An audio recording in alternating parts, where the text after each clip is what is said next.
सर्वविघ्नोपशान्तयेत्। गुरुर्ब्रह्मा गुरुर्विष्णुः गुरुर्देवो महेश्वरः गुरुस्साक्षात् परब्रह्म तस्मै श्रीगुरवे नमः। व्यासाय विष्णुरूपाय व्यासरूपाय विष्णवे नमो वै ब्रह्मनिधये वासिष्ठाय नमो नमः। कूजन्तं राम रामीति मधुरं मधुराक्षरम् आरुह्य कविताशाखां वन्दे वाल्मीकिकोकिलम्। श्रुतिस्मृतिपुराणानाम् आलयं करुणालयं नमामि भगवत्पादशङ्करं लोकशङ्करम्। वागर्धाविव सम्पृक्तौ वागर्धप्रतिपत्तये जगतः पितरौ वन्दे पार्वतीपरमेश्वरौ। सूक्तिं समग्रयितुन स्वयमेव लक्ष्मीः श्रीरङ्गराजमहिषी मधुरैकटाक्षैः। वैदग्ध्यवर्णगुणगुम्भनगौरवैर्यां कण्डूलकर्णकुहराः कवयोधयन्ति।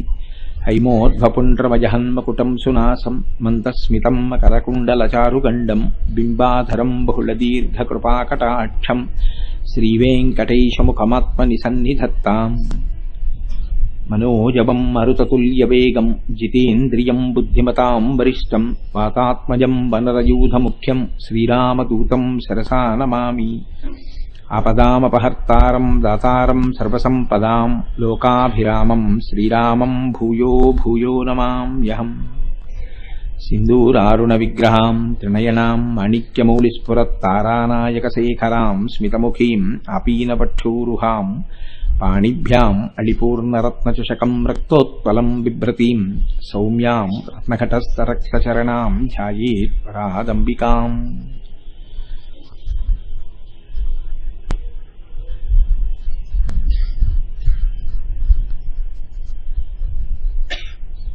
ज्ञानानन्दमयं देवं निर्मलस्फटिकाकृतिम् आधारं सर्वविद्यानां हयग्रीवमुपास्महे। हरि ओम। सभाय नमः। శంభుదేవుని గూర్చి ప్రార్థన. అసుర సంధ్య వేళలో శివస్తోత్రాన్ని చేస్తే అమ్మవారు పరమ ప్రసన్నురాలవుతుంది. ఎందుచేత అంటే ఆవిడ మహాపతివ్రత కనుక. ఆవిడ భర్త గారి గురించి నామం ఎక్కడ వినపడుతుందో అమ్మవారు అక్కడ పరమ ప్రశాంతిని గొప్ప ఆనందాన్ని పొంది భక్తుల ఎడల పరమ ప్రీతిని పొందుతుంది. కనుక చక్కగా మనం శంభుదేవుని యొక్క ప్రార్థనతో ప్రారంభం చేద్దాం. జయపాలనయన శ్రీతలోలనయన సితశైలనయన శర్వా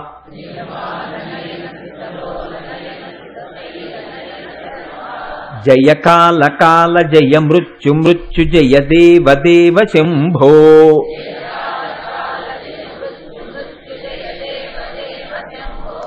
జయ చంద్రమౌళిన మదీంద్రమౌళి మణిసాంద్రహేళి చరణ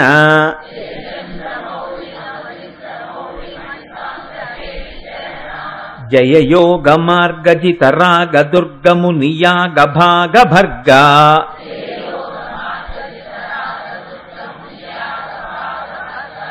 జయ స్వర్గవాసి మతివర్గభాసి ప్రతిసర్గ సర్గ కల్పా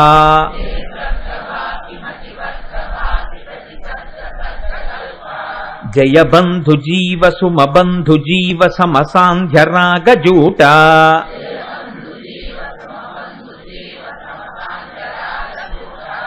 జయ చండ చండ తరతండ వోగ్రభర కంపమాన భువన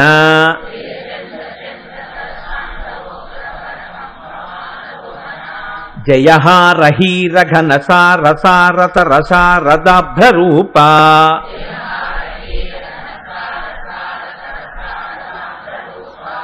జయ శృంగి శృంగి శృతి భృంగి భృంగి భృతి నంది నంది వినుతి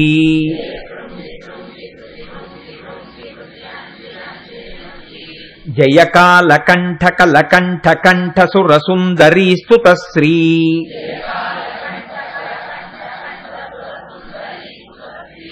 జయ భావజాత సమభావజాత సుకళాజిత ప్రియా హ్రీ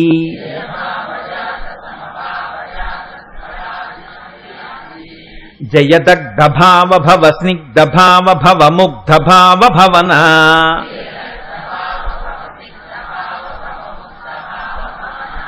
జయ రుండమాలి జయ రూక్ష వీక్ష రుచిరుంద్ర రూప రుద్రా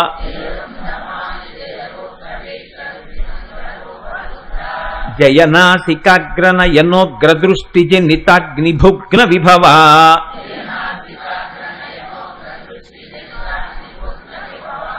జయ ఘోర ఘోరతరతాపజాపతప ఉగ్రరూప విజిత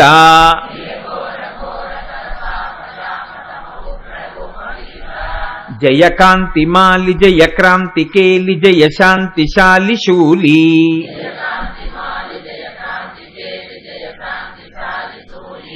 జయ సూర్య చంద్రశిఖి సూచనగ్రనయలోచనగ్ర ఉగ్ర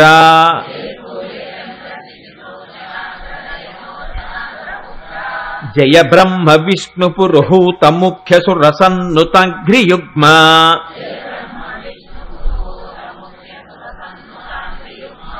జయ ఫాల నేత్ర జయ చంద్రశీర్ష జయ నాగభూషశూలి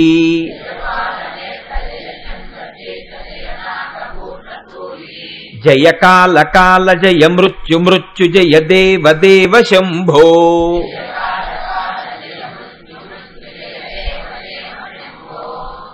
లలితావిర్భావమునకై దేవతల ప్రార్థన.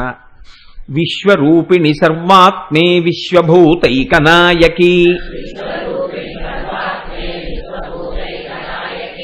లలితా పరమేశాని సంవిద్వహ్నే సముద్భవ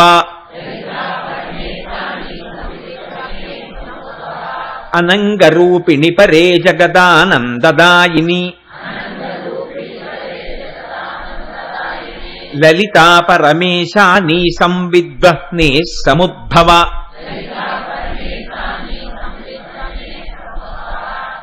జ్ఞాత్వజ్ఞానజ్ఞేయ రూపే మహాజ్ఞాన ప్రకాశిని లలితా పరమేశాని సంవిద్వహ్నే సముద్భవ లోక సంహార రసికే కాళికే భద్రకాళికే లలితా పరమేశాని సంవిద్వహ్నే సముద్భవ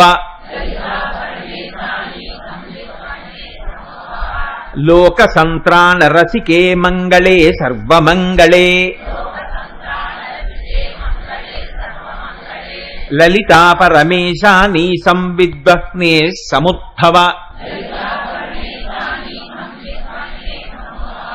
విశ్వసృష్టి పరాధీనే విశ్వనాథే విశంకటే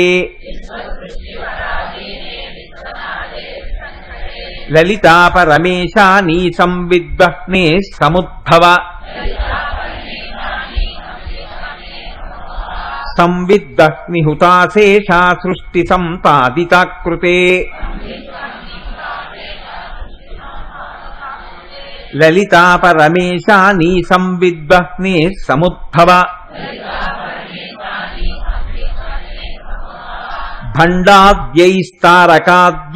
భండాద్యైస్తారకాద్యైశ్చాపీడితానాం సతాం ముదే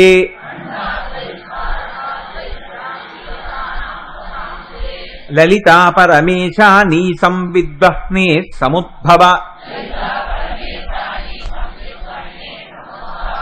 సర్వదేవతకృత లలితా స్తోత్రం. ప్రాతుర్బభూవ పరమం తేజ పుంజమనూపమం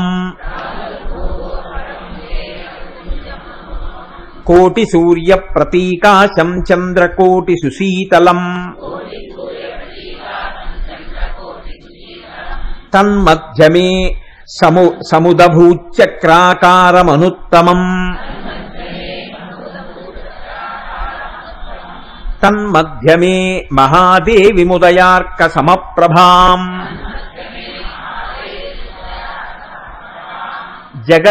జగదుజ్జీవనాకారాం బ్రహ్మ విష్ణు శివాత్మికాం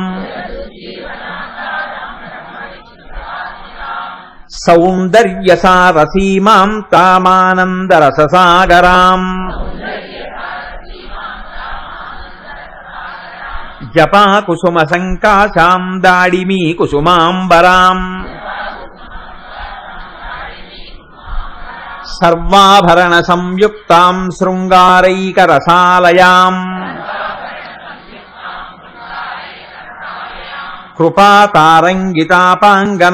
కృపాతారంగితాపాంగనయనాలోకకౌముదీం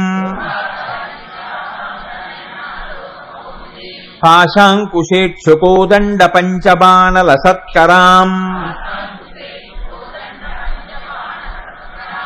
తాం విలోక్య మహాదేవీం దేవాః సర్వే సవాసవాః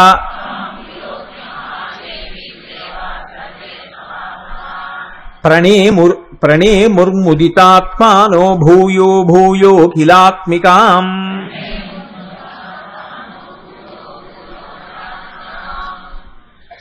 ఈ శ్లోకాల గురించి ఇప్పుడు నేను ప్రస్తావన చేయడం కన్నా ఎలాగో ఉపన్యాసాంతర్గతంగా శ్లోకాలకి సంబంధించిన విశేషం వస్తుంది కాబట్టి నేను అక్కడ ప్రస్తావన చేస్తాను. దాని యొక్క వైశిష్ట్యం ఏమిటో మీరు తెలుసుకుందరు. కానీ మహోత్కృష్టమైనటువంటి స్తోత్రం బ్రహ్మాండ పురాణాంతర్గతం. అది ప్రతిరోజు దేవస్థానంలో కూర్చుని అసుర సంధ్య వేళలో ఇంతమందివి కలిసి పారాయణ చేయడం వల్ల, ఇంతమందివి కలిసి చదవడం వల్ల భగవంతుని యొక్క కృపాకటాక్షములు మన యందు ప్రసరించేటటువంటి అవకాశములు పుష్కళముగా ఉంటాయని ఋషిప్రోక్తము కనుక నమ్మి విశ్వాసంతో ప్రతిరోజు అసుర సంధ్య వేళలో వీటిని అనుసంధానం చేసి అందరం కలిసి పఠించిన తరువాత ప్రసంగాన్ని ప్రారంభం చేస్తూ ఉంటాను. ఈసారి ప్రసంగాలలో లలితా సహస్రనామ స్తోత్రమును గూర్చి కొన్ని మాటలు చెప్పుకోవాలి అని చెప్పి అనుకున్నాం. లలితా సహస్రనామ స్తోత్రం మిగిలినటువంటి సహస్రనామ స్తోత్రముల వంటిది కాదు. దానికి ఒక ప్రత్యేకత ఉంటుంది. ఎందుచేత అన్న ప్రశ్నకి ఒక్కటే జవాబు. మిగిలినటువంటి సహస్రనామములలో చాలా సహస్రనామములు వ్యాసప్రోక్తములు. ఒక్క లలితా సహస్రనామ స్తోత్రం మాత్రం వ్యాసప్రోక్తం కాదు, వ్యాసుడు చెప్పినది కాదు. వసిన్యాది దేవతలు చేసినటువంటి స్తోత్రాన్ని వ్యాస భగవానుడు బ్రహ్మాండ పురాణంలో మనకి అందించాడంతే. అది సాక్షాత్తుగా అమ్మవారే అనుగ్రహించి వసిన్యాది దేవతల చేత పలికించింది శక్తినిచ్చి. అందుకని ఇది అమ్మవారే శక్తినిచ్చి పలికించి అమ్మవారే ఫలశ్రుతి చెప్పింది. దానికి ప్రతిరోజు ఈ స్తోత్రాన్ని చదివితే ఏం జరుగుతుంది అన్న విషయాన్ని అమ్మవారు స్వయంగా చెప్పింది. ఎక్కడ చెప్పింది అంటే ఒక పెద్ద దేవతా సభలో చెప్పింది ఆవిడ. అందుకే లలితా సహస్రనామముతో తుల్యమైనటువంటి సహస్రనామ స్తోత్రాన్ని చెప్పడం కష్టం అంటారు పెద్దలు. అందులో ఒక్క అక్షరం కూడా మీరు వెతికి చూద్దామన్నా అనవసరమైనటువంటి అక్షరములు ఏవీ కనపడవు. అవి వసిన్యాది దేవతలు అమ్మవారి అనుగ్రహంతో ఆ స్తోత్రాన్ని చెయ్యడమే దానికి ప్రధానమైన కారణం. అసలు లలితావిర్భావమునకు సంబంధించినంత వరకు మనం గమనించవలసినటువంటి నేపథ్యం ఒకటి ఉంటుంది. భగవంతుడు అపారమైనటువంటి దయాసముద్రుడు, కరుణామూర్తి. భగవంతుని యొక్క కారుణ్యము ఎంత చిత్రంగా ఉంటుంది అంటే ప్రపంచంలో ప్రమాదకరమైనటువంటి వస్తువుని కూడా శుద్ధి చేసి ప్రపంచానికి పనికొచ్చేటట్టుగా అందజేయడంలో ఈశ్వరుడి యొక్క కారుణ్యము వ్యక్తమవుతూ ఉంటుంది. మీరు చూడండి, ఒక పాము యొక్క విషం మనిషిలోకి ప్రవేశిస్తే మనిషి మరణిస్తాడు. కానీ వైద్యుడు అదే పాము యొక్క విషాన్ని తీసి శుద్ధి చేసి మనుష్యులకు వచ్చినటువంటి అనారోగ్యములు తొలగిపోవడం కోసమని ఔషధంగా అందిస్తాడు. వైద్యుడి చేతిలో పడితే పాము విషం మనుష్య కోటికి అది ఒక ఔషధంగా పనికొస్తుంది. అదే పాము విషం మన శరీరంలోకి ప్రవేశిస్తే మృత్యుకారకం అవుతుంది.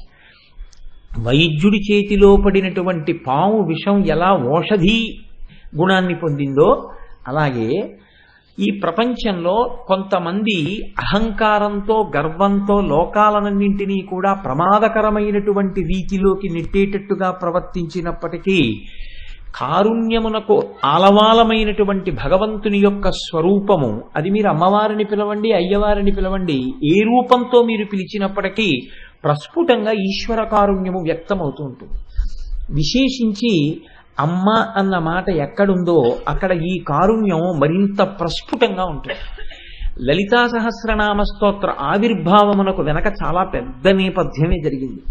మిగిలినటువంటి సహస్రనామ స్తోత్రములకు వీటికి ఇంత పెద్ద నేపథ్యం ఉన్నట్లు కనపడదు. ఒక పరమభక్తుడైనటువంటి వాడు ఎక్కడో ఒక చోట కీర్తన చేస్తాడు, మంచిదే. నేను అంత మాత్రం చేత ఆ సహస్రనామముల యొక్క వైభవమును తగ్గించి మాట్లాడడం అనేటటువంటిది నా ప్రయోజనం కాదు. ఒక సహస్రనామ స్తోత్ర ఆవిర్భావము వెనుక ఉన్నటువంటి నేపథ్యము ఎంత పెద్దదై ఉన్నదో మీరు లలితా సహస్రనామ స్తోత్రాన్ని గమనిస్తే మనం కొంచెం ఆశ్చర్యపోవలసి ఉంటుంది. ఎందుచేత అంటే తారకాసుర సంహారం జరపవలసి వచ్చింది. మీరు శివమహాపురాణాన్ని అవతరించినప్పుడు తెలుసుకున్నారు. తారకాసుర సంహారం జరగాలి అంటే పార్వతీ పరమేశ్వరులకు కుమారుడు జన్మిస్తే తప్ప తారకాసురుడు నిర్జింపబడడు. కనుక మన్మధుడు పార్వతీదేవి యందు పరమశివుడు అనురక్తతను పొందడం కోసమని తనకున్నటువంటి పుష్పబాణములను విడిచిపెట్టాడు. క్రుద్ధుడైనటువంటి పరమశివుడు తన 3వ నేత్రాన్ని తెరిచాడు.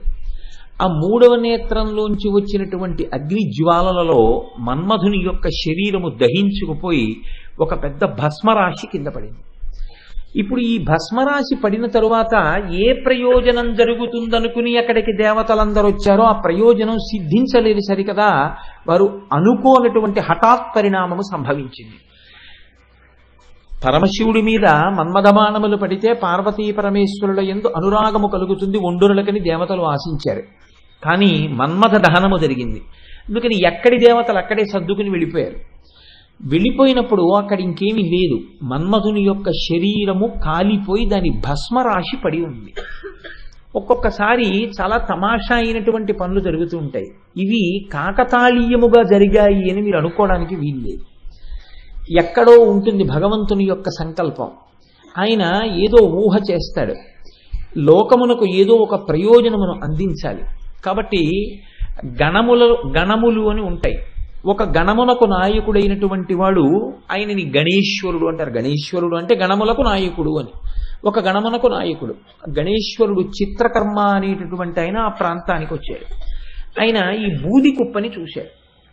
చాలా బాగుంది, ఎంత తెల్లటి బూడిదో, దీంతో ఒక బొమ్మ చేస్తే బాగుంటుంది అనుకున్నాడు. ఆయన ఆ బూదితోటి ఒక బొమ్మని తయారు చేశాడు. బొమ్మని తయారు చేసి చూస్తే ఇప్పుడు ఆయన కంటికి అది చాలా అందంగా కనపడింది ఆ బొమ్మ. దానికి ప్రాణప్రతిష్ఠ జరిగింది. ప్రాణప్రతిష్ఠ జరిగితే అందులోంచి ఒక వ్యక్తి లేచాడు. అది పరమశివుడు క్రుద్ధుడై రుద్రమూర్తి అయి తన కన్ను తెరిచినప్పుడు వచ్చినటువంటి అగ్ని జ్వాలల చేత భస్మమైనటువంటి శరీరము యొక్క బూది. అందులోంచి తయారైనటువంటి వ్యక్తి కనుక వ్యగ్రతతో కూడినటువంటి స్వభావంతో ఉన్నాడు. ఇప్పుడు ఆ వ్యక్తిని చూసి చతుర్ముఖ బ్రహ్మగారు అన్నారు, భండ భండ అన్నారు. అంటే ఆయనకి అనుకోకుండానే నామకరణం జరిగింది. భండ భండ అన్నారు. అంటే ఆయన పేరు భండాసురుడు అయ్యాడు. అసురుడు ఆయనకి వెంటనే వచ్చిన పేరు కాదు. బ్రహ్మగారు ఆయన్ని పిలిచినటువంటి మాట భండ అని పిలిచారు. ఇప్పుడు ఈ భండ అసురుడయ్యాడు. అసురుడైతే రాక్షసుడైతే భండాసురుడు అయ్యాడు. ఈయనతో పాటుగా 2 జన్మించారు. వాళ్ళిద్దరిని ఆయన యొక్క సోదరులు అని పిలిచారు. వాళ్ళు విశుక్రుడు, విషంగుడు. వాళ్ళ పేర్లన్నీ అలాగే ఉంటాయి. ఆ తమాషా ఏమిటో మీరు ఎలాగో లలితా సహస్రనామ స్తోత్రానికి వ్యాఖ్యానం వస్తుంది కాబట్టి అప్పుడు విందురు. కానీ నేను ఇప్పుడు నేపథ్యంగా మాత్రమే ఆవిష్కరించే ప్రయత్నం చేస్తాను. ఈ విశుక్రుడు, విషంగుడు అనేటటువంటి సోదరులతో కలిసి భండాసురుడు లోకములనన్నింటినీ బాధ పెట్టడం ప్రారంభించాడు. ఎందుచేత అంటే మనకి ఇటువంటి రౌద్ర ప్రవృత్తితో కూడిన వాడు ఒకడు దొరికాడు. పైగా ఆయనకి భగవంతుని యొక్క అనుగ్రహం కలిగింది. రుద్రుని యొక్క అనుగ్రహం కలిగి వరాన్ని పొందాడు. తన ఎదురుగుండా ఈ బ్రహ్మాండంలో ఎవరైనా నిలబడితే, ఈ బ్రహ్మాండంలోని వారు ఎవరైనా ఆయనకి ఎదురు నిలబడితే వాళ్ళ బలంలో సగం ఆయనకి ఎడుతుంది. కాబట్టి కొన్ని వేల సంవత్సరముల దీర్ఘాయుష్మంతుడు. ఇటువంటి వాడే మనకు కావాలి మన శత్రువులందరితో పోరాటం చెయ్యాలంటే. కాబట్టి ఇప్పుడు రాక్షసులందరూ వచ్చి ఈ భండాసురుణ్ణి నాయకుడిగా మూర్ధాభిషిక్తుణ్ణి చేసేశారు. చేసేసి ఇప్పుడు ఆయనకి విశుక్రుడు, విషంగుడు అనేటటువంటి సోదరులు కూడా బయలుదేరారు. వీళ్ళ ముగ్గురు కలిసి అపారమైనటువంటి శక్తివంతులు. అపారమైన శక్తివంతులు కనుక 2 పనులు చేస్తుంటారు. ఒకటి, తాము భోగం అనుభవిస్తారు. 2, ఆ భోగము వేరొకరు అనుభవిస్తే వాళ్ళు తట్టుకోలేరు. అదే రాక్షస ప్రవృత్తి అంటే. శరీరమునకు బలము ఉన్నప్పుడు ఈశ్వరుణ్ణి చేరుకునేటటువంటి ప్రయత్నం ఎవడు చేస్తున్నాడో వాడికి ఈశ్వరానుగ్రహం ఉన్నది అని గుర్తు. శరీరంలో బలం ఉండగా అది కేవలము భోగమునకు మాత్రమే వాడుకున్నవాడు ఆపదని గమనించలేకపోతున్నాడు. కాలము వెళ్ళిపోతోందని తెలుసుకోలేకపోతున్నాడు. తాను భోగమునందు లాలసతో ఉండడమే కాకుండా వేరొకడు ఎటువంటి భోగమును అనుభవించకూడదనేటటువంటి దృష్టికోణం కూడా పొంది ఉన్నటువంటి వాడినే రాక్షసుడు అని పిలుస్తారు. కాబట్టి ఇప్పుడు రాక్షసుల యొక్క చిలిమి చేశారు, రాక్షసులకు నాయకులయ్యారు. ఈ భండాసురుడికి 4 భార్యలు, సమ్మోహిని, కుముదిని, చిత్రాంగి, సుందరి. 4 భార్యల్ని చేసుకున్నాడు. పరమ సంతోషంగా కాలం గడుపుతున్నాడు. కాలం గడుపుతుంటే ఒకనాడు విశుక్రుడు, విషంగుడు, భండాసురుడు ఒక చోట సమావేశం అయ్యారు. రాక్షసుల యొక్క ప్రవృత్తి ఎంత గమ్మత్తుగా ఉంటుందో చూడండి. మీరు పురాణములను పరిశీలనం చేస్తే పురాణాలు ఎందుకు పనికొస్తాయండి అనుకుంటారు చాలా మంది. పురాణముల యందు సరి అయినటువంటి దృష్టికోణ ప్రసరణం జరిగితే మీరు ఈ లోకాన్ని అధ్యయనం చేయడం చాలా తేలికైపోతుంది. రాక్షసుల యొక్క ప్రవృత్తి ఎలా ఉంటుందో చూపిస్తున్నారు ఋషి. వీళ్ళు 3 ఒక చోట సమావేశమయ్యారు. సమావేశమై వాళ్ళు అనుకున్నది ఏమిటంటే, మనం ఎలా జన్మించామన్నది పక్కన పెట్టండి, అనుకోకుండా జన్మించేశాం. మనం కూడా అంతే కదండి. ఎక్కడో భండాసురుడు అనుకోకండి. కొంచెం ఈ మాటలు మీరు అన్వయం చేసుకునే ప్రయత్నం చేయండి. మన ప్రయత్నం, మన ప్రయోజనం ఏం లేదు, పుట్టేశాం. కాబట్టి ఎన్ని కష్టాలు పడ్డాం, ఎన్ని జన్మలు ఎత్తి పుట్టాం పక్కన పెట్టేయండి. ఇప్పుడు పుట్టాం కదా, భోగాలను భవిస్తే గొడవ వదిలిపోయింది అంతే. భండుడు అంటే ఎక్కడో ఉంటే లలితాశాస్త్రం ఇప్పుడు చెప్పుకోవడం ఎందుకంటే, కాబట్టి ఎక్కడ ఉన్నాడు భండుడు అంటే నా ఎందే ఉన్నాడు. కాబట్టి ఇప్పుడు ఈ భండాసురుడు విశుక్రుడు విషంగుడితో కలిసి అన్నాడు, మనం సుఖాలు అనుభవించాం, మనం భోగాలు అనుభవించామంటే బాగుంది. మనని ఆశ్రయించినటువంటి వాళ్ళు సుఖాలు అనుభవించారు, భోగాలు అనుభవించారు, చాలా బాగుంది.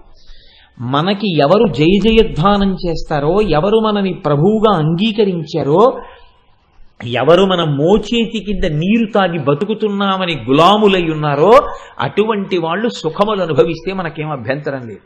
అటువంటి వారెవరు? రాక్షసులు. కాబట్టి రాక్షసులను అనుభవించని.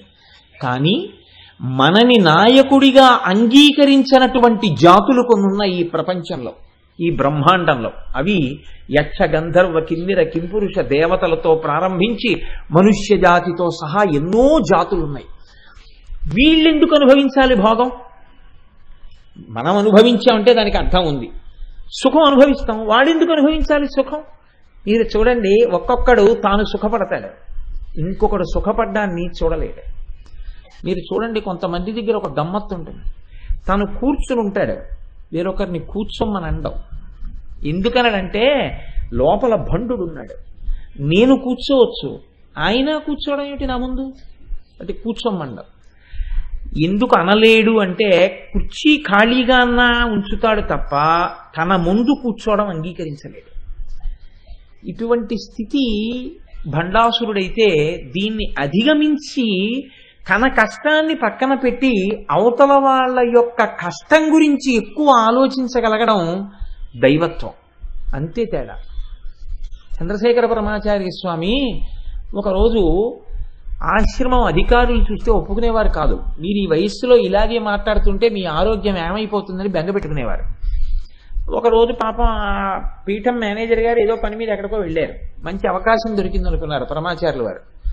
ఓ గడ్డిమావు దగ్గర కూర్చున్నారు. ఆయన కూర్చునే ప్రదేశాలు కూడా అలాగే ఉంటాయి, ఎందుకంటే అక్కడ ఆవులు తిరుగుతాయి, అందుకని ఆయనకి పరమ ప్రీతి. ఓ గడ్డిమావు దగ్గర కూర్చున్నారు. ఎవరో వెళ్ళి పురాణాల్లో ఉండేటటువంటి విషయాల గురించి మాట్లాడడం మొదలెట్టారు. అంతే, ఆయన పరమ ప్రసన్నులు అయిపోయారు. మాట్లాడేస్తున్నారు. తెల్లవారుజామున 3 అయింది. ఆయనకి 3 అయినట్టు ఆయనకి తెలియదు, కూర్చున్న వాళ్ళకి తెలియదు. పరమాచార్య మాట్లాడడం అంటే మాటలా అండి, అమృతధారలు. 3 అయింది. తెల్లవారుజాము సమయంలో ఆయన్ని కలుసుకోవడానికి అవుతుందేమో, స్నానం చేసి బయటికి వస్తారు కదా అని ఒక స్త్రీ తన కూతుర్ని తీసుకుని వచ్చి దూరంగా నిల్చుంది. అప్పుడు వచ్చారు పీఠం మేనేజర్ గారు ఎక్కడి నుంచో. వచ్చి, స్వామి మీకు ఎన్ని మాటల నుంచి చెప్తున్నామండి, పసిపిల్లాడికి చెప్పినట్టు భగవంతుడి పేరెత్తితే, పురాణం పేరెత్తితే, వేదం పేరెత్తితే, ఉపనిషత్తు పేరెత్తితే అలా మాట్లాడేయడమే. 3 అయింది. పోని పడుకుంటారా వెళ్ళో గంట అనుష్ఠానం. ఎలా ఉంటుంది ఆరోగ్యం?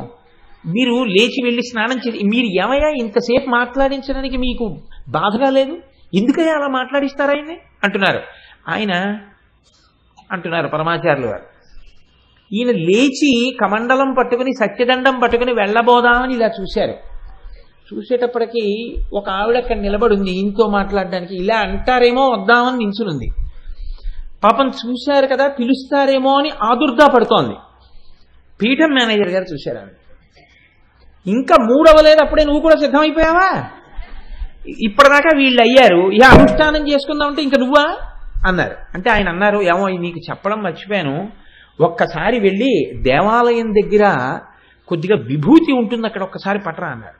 అంటే మరి స్వామివారి ఆజ్ఞ కాదనకూడదు, గబగబా వెళ్ళారు పీఠం మేనేజర్ గారు. ఆయన గబగబా ఇల్లారా అన్నారు. అని ఏమమ్మా ఎందుకు నిల్చున్నావు చీకట్లో అంతసేపు, ఏమి చెప్పు నీకు కారణం? ఆవిడ ఏదో చెప్పింది, ఆయన తీసుకొచ్చారు, ఆ విభూతి ఆవిడకి ఇచ్చేయని వెళ్ళిపోయారు.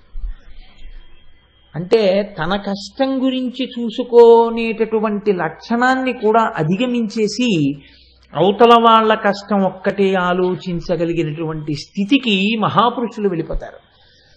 కేవలం తన భోగం తన సుఖం తప్ప ఇతరులు అటువంటి సుఖాన్ని కాని భోగాన్ని కాని అనుభవించకూడదని చూసేటటువంటి వాడు రాక్షస ప్రవృత్తి కలిగిన వాడు. కాబట్టి ఇప్పుడు భండుడికి వచ్చిన ఆలోచన ఏమిటి? మనం భోగం అనుభవిస్తున్నాం, బాగుంది. మనని నమ్మిన వాళ్ళు భోగం అనుభవిస్తున్నారు, బాగుంది. మన నాయకత్వం లేని వాళ్ళు, మనని నాయకుడిగా అంగీకరించని వాళ్ళు ఎందుకు భోగాలు అనుభవించాలి? వాళ్ళు అనుభవించకూడదు. కాబట్టి భోగం అనుభవించకూడదు అంటే ఏం చెయ్యాలి? వాళ్ళు చాలా చమత్కారమైన ఆలోచన చేశారండి. సృష్టిలో బహుశా ఏ రాక్షసులకి రాలేదు ఇటువంటి ఆలోచన. వాళ్ళు అన్నారు, మనం ఒక పని చేద్దాం, సుఖములన్నింటికీ ఆలవాలము ఎక్కడుందో దాన్ని నిర్వీర్యం చేద్దాం. కాబట్టి మనలో భండుడు స్వర్గలోకానికి వెడతాడు, విశుక్రుడు భూలోకానికి వెడతాడు, విషంగుడు రసాతలానికి వెడతాడు. ముగ్గురం స్థూల శరీరాలతో వెళ్ళద్దు, సూక్ష్మ శరీరాలతో వెడదాం.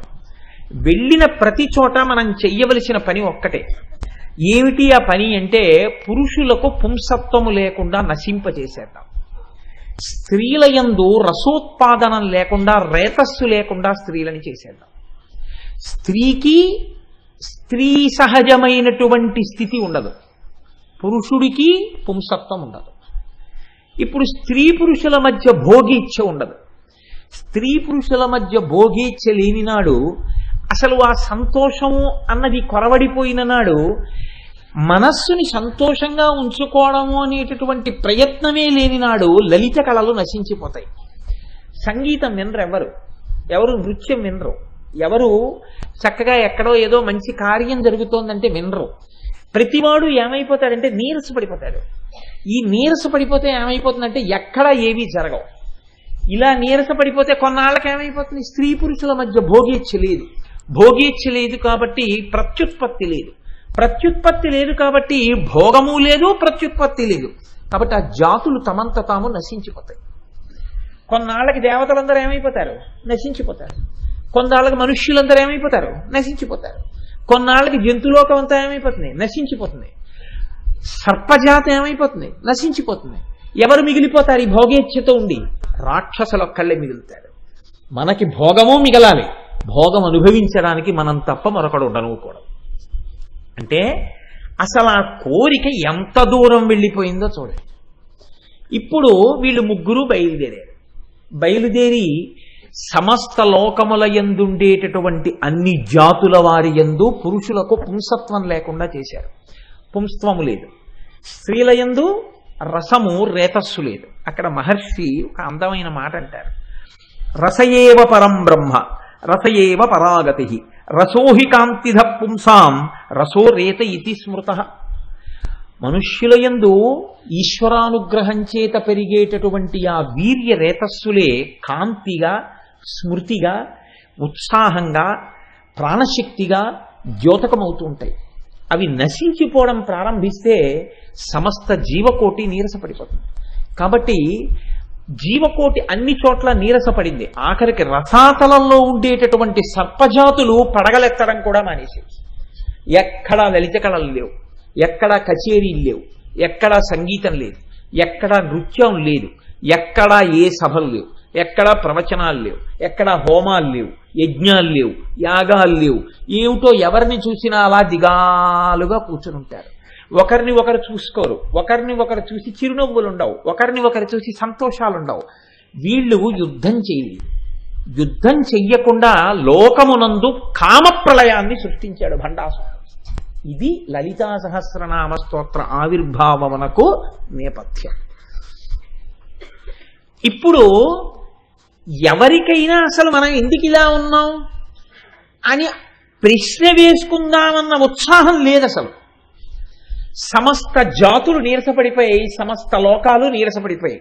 ప్రత్యుత్పత్తి లేదు, జాతులు నశించిపోవడం ప్రారంభమైపోయింది. అయిపోయి ఎక్కడ మళ్ళీ ఆ జాతులు పెరగకుండా నీరసించిపోతున్నాయి. లోకమంతా రాక్షస గణాలు పెరిగిపోతున్నాయి. ఎక్కడ చూసినా భండాసురుడి నాయకత్వమే వర్ధిల్లుతోంది. ఈ స్థితిలో ఒక చిత్రమైనటువంటి స్థితి ఏర్పడింది. దేవతలు గుర్తించారు ఇదంతా భండాసురుడి వలన జరుగుతోంది. వాడు తన సోదరులతో కలిసి పైకి కనపడకుండా మిగిలినటువంటి రాక్షసులలా యుద్ధం చెయ్యకుండా సూక్ష్మ రూపంతో అన్ని లోకములలో ప్రవేశించి అన్ని జాతుల యొక్క తేజస్సుని పాడి చేస్తున్నాడు. ఇప్పుడు ఈ భండాసురుణ్ణి నశింప చెయ్యాలి అంటే ఎవరు నశింప చేస్తారు? స్థితికారుడు కనుక ఎప్పుడైనా ఇటువంటి రాక్షసులతో ఇబ్బంది వస్తే ఇంతకుముందు మనని రక్షించిన వాడు కనుక భగవానుడు శ్రీ మహావిష్ణువుని ప్రార్థన చేద్దాం. అందరూ కలిసి వైకుంఠానికి వెళ్ళారు. ఆయన్ని ప్రార్థన చేశారు. ఆయన అన్నారు, ఇత పూర్వం నేను అవతారములను స్వీకరించి మిమ్మల్ని అందరినీ కాపాడినటువంటి మాట పరమ యథార్థం. కానీ ఈ బ్రహ్మాండమునకు సంబంధించినంత వరకు భండాసురుడి దగ్గర ఒక వరం ఉంది. ఆయన ముందు ఈ బ్రహ్మాండంలో ఉన్నటువంటి ఎవ్వరూ పనికిరారు, సగం బలాన్ని తీసుకుంటాడు. కాబట్టి ఇప్పుడు ఈ బ్రహ్మాండానికి ఆవలి ఉన్న వారిని తీసుకొచ్చి ఈ బ్రహ్మాండంలో ఉన్న భండాసురుణ్ణి నిర్జింప చెయ్యాలి. అందుకే బ్రహ్మాండము అంటే కోడిగుడ్డులా ఉంటుంది అని ఆ రోజుల్లో ఋషులు పేరు దానికి బ్రహ్మాండము, అండము, గుడ్డు అన్న పేరు పెట్టారు. ఆ తర్వాత కాలంలో ఎప్పుడో ఈ మధ్య అదంతా ఓవెల్ షేప్ లో ఉంటుంది, ఇలా ఉంటుంది, గుడ్డులా ఉంటుంది అని చెప్పారు. కానీ ఎప్పుడు చెప్పిన మాట అండి ఋషులు ఇది. కాబట్టి ఇప్పుడు ఈ బ్రహ్మాండమునకు బయటికి వెళ్ళాలి. మనం వెళ్ళి పిలవాలి దేవతల్ని, ఒక మహానుభావుణ్ణి పిలవాలి, ఒక తల్లిని పిలవాలి, ఆవిడ రావాలి. ఆవిడ వస్తే భండాసురుణ్ణి నిర్జిస్తుంది. ఇప్పుడు మనందరం అసలు బయటికి వెళ్ళడం ఎలాగని అడిగారు. అడిగితే ఒక గొప్ప యజ్ఞం ఒకటి చెయ్యాలి. హిమాలయ పర్వతం మీద కొన్ని వందల ఎకరాలలో ఆ యజ్ఞ ప్రాంగణాన్ని ఏర్పాటు చేయాలి. చాలా గొప్పగా చెప్పారండి. ఇవన్నీ చేస్తే వాడికి తెలియకుండా ఉంటుందా? వాడు గూఢచారులతో తిరుగుతున్నాడు. ఎక్కడ ఎవడు కదిలినా వాడు పసిగడతాడు. ఏం చేయడం? వాడికి ఎప్పుడూ ఉన్న కోరిక ఏమిటి? ఇతరులు అనుభవించకూడదు, తాను భోగం అనుభవించాలి కదా. కాబట్టి వాడు బాగా భోగం అనుభవించడం కోసమని ఇంతకుముందు ఎప్పుడూ వాడు కని విని ఎరుగనటువంటి 2 కాంతల్ని నేను సృష్టిస్తాను, అక్కడికి పంపుతాను. వాడు ఆ కాంతలతో రతికేలిలో మునిగి తేలుతూ ఉంటాడు, ఆ సుఖమునందు ఉంటాడు. అప్పుడు మనం నిశ్శబ్దంగా ఎవ్వరికీ తెలియకుండా ఇక్కడ హోమగుండాన్ని నిర్మాణం చేద్దాం. పదండని చెప్పి శ్రీ మహావిష్ణువు దేవతలందరినీ వెంట పెట్టుకుని బ్రహ్మాండము యొక్క అంచు దగ్గరికి తీసుకుని వెళ్ళారు. ఇప్పుడు ఈ అంచులోంచి బయటికి వెళ్ళాలి. బ్రహ్మాండం బయటికి వెళ్ళి బ్రహ్మాండం బయట ఉన్న వారిని ఆహ్వానం చెయ్యాలి. అందుకని ఇప్పుడు వీళ్ళు వెళ్ళి ఆ బ్రహ్మాండానికి రంధ్రం చేశారు.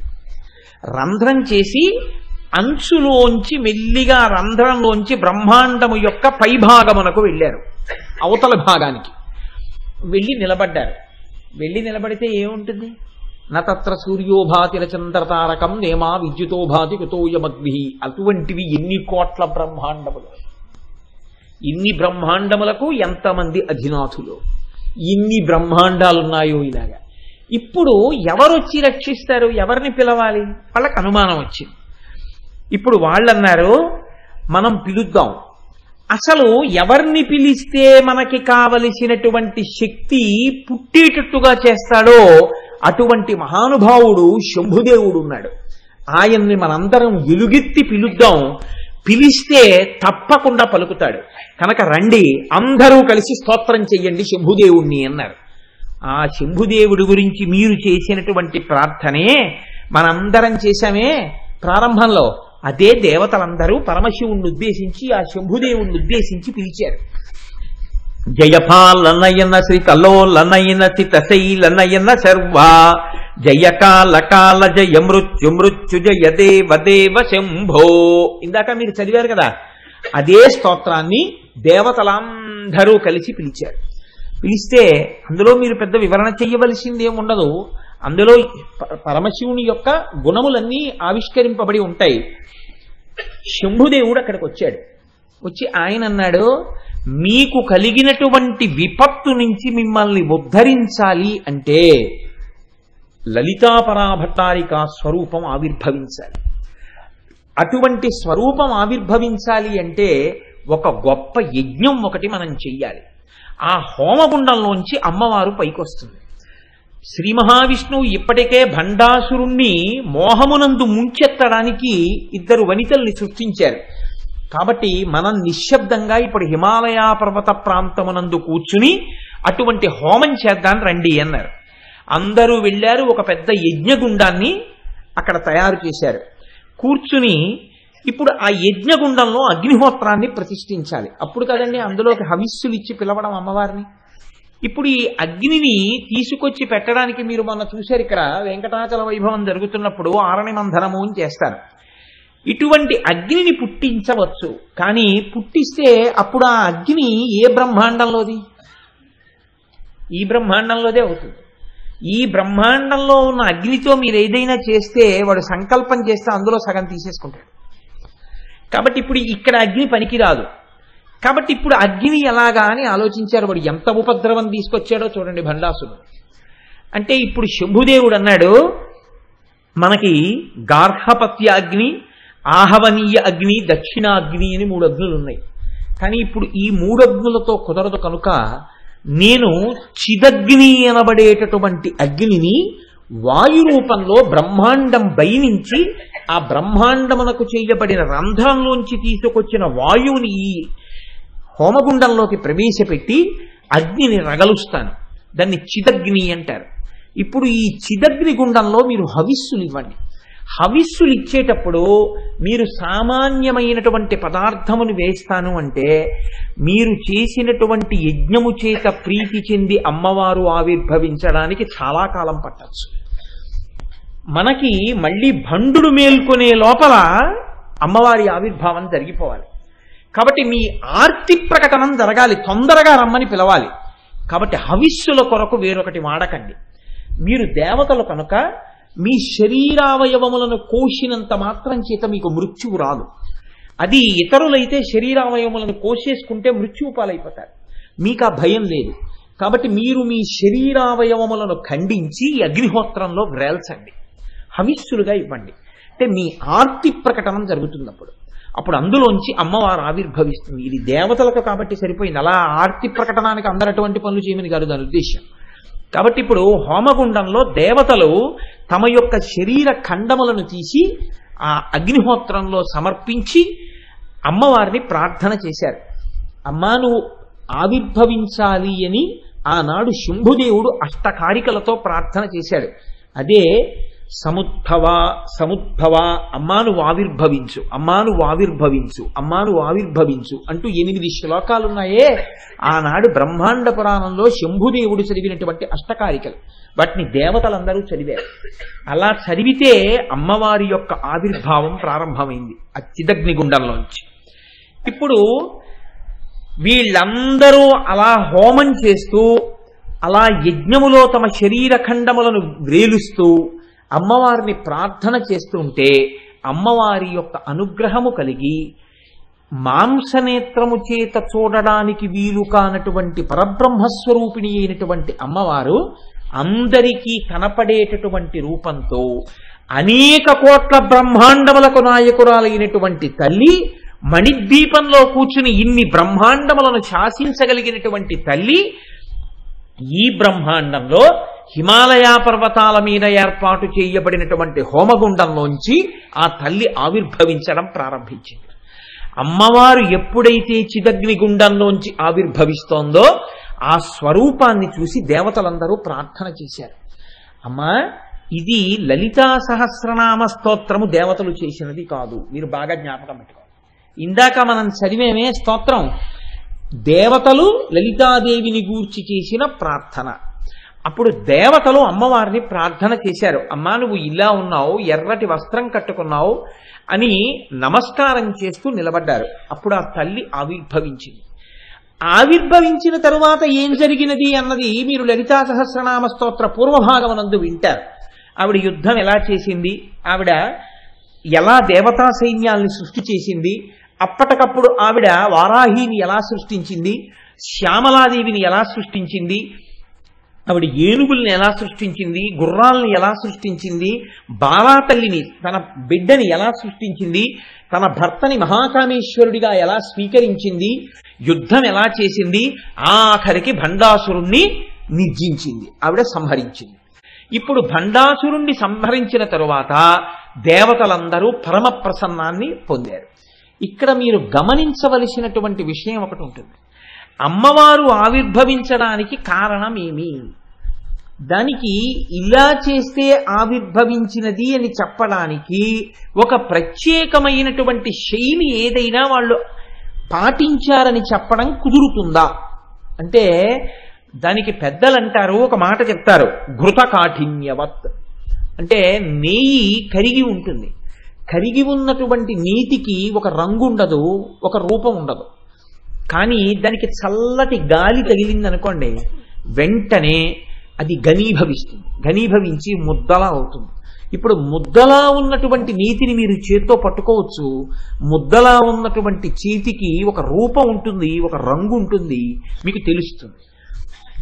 కరిగినటువంటి నెయ్యి చల్లటి గాలికి పేరుకున్నట్టే భగవంతుని యొక్క నిర్గుణమైనటువంటి స్వరూపము భక్తుల యొక్క ఆర్తి అనబడేటటువంటి, భక్తి అనబడేటటువంటి చల్లతనం తగిలితే ఈ కంటితో చూడడానికి వీలైనటువంటి సాకారమును పొందుతుంది. అందుకే అంతటా నిండి నిబిడీకృతమైనటువంటి పరమాత్మ ఒక అవతారమును దాల్చాలి అంటే దానికి ముందు ఒక స్తోత్రం ఉంటుంది, ఒక ప్రార్థన ఉంటుంది. దేవతలో ఋషులో ఎవరో ప్రార్థన చేస్తారు, ఆ ప్రార్థనని మన్నించి భగవంతుడు ఒక రూపాన్ని పొందుతాడు. అందుకే వేదం అజాయమానో బహుధా విజాయతే అంటుంది. ఇన్ని రూపాలు ఎందుకండి సనాతన ధర్మంలో, ఇంతమంది దేవుళ్ళు ఎందుకండి అని అడుగుతుంటారు. నీకెన్ని కష్టాలున్నాయో అన్ని భగవంతు రూపాలు ఉంటాయి. కారణం ఏమిటో తెలుసా అండి? ఒక్కొక్కడికి ఒక్కొక్క కష్టం వచ్చినప్పుడు ఒక్కొక్క రూపంలో ఈశ్వరుడు రావాలని అడిగాడు, ఆ రూపంలో ఈశ్వరుడు వచ్చాడు. చెయ్యగలిగిన నేర్పరితనం ఉండాలి, కానీ ఒక్క కొయ్య దుంగ పట్టుకుని అందులోంచి పిచుకలు చేస్తాడు, అందులోంచి బొమ్మలు చేస్తాడు, దశావతారాలు చేస్తాడు, కుండలు చేస్తాడు, మూకుళ్ళు చేస్తాడు, ఇన్ని చేస్తాడు.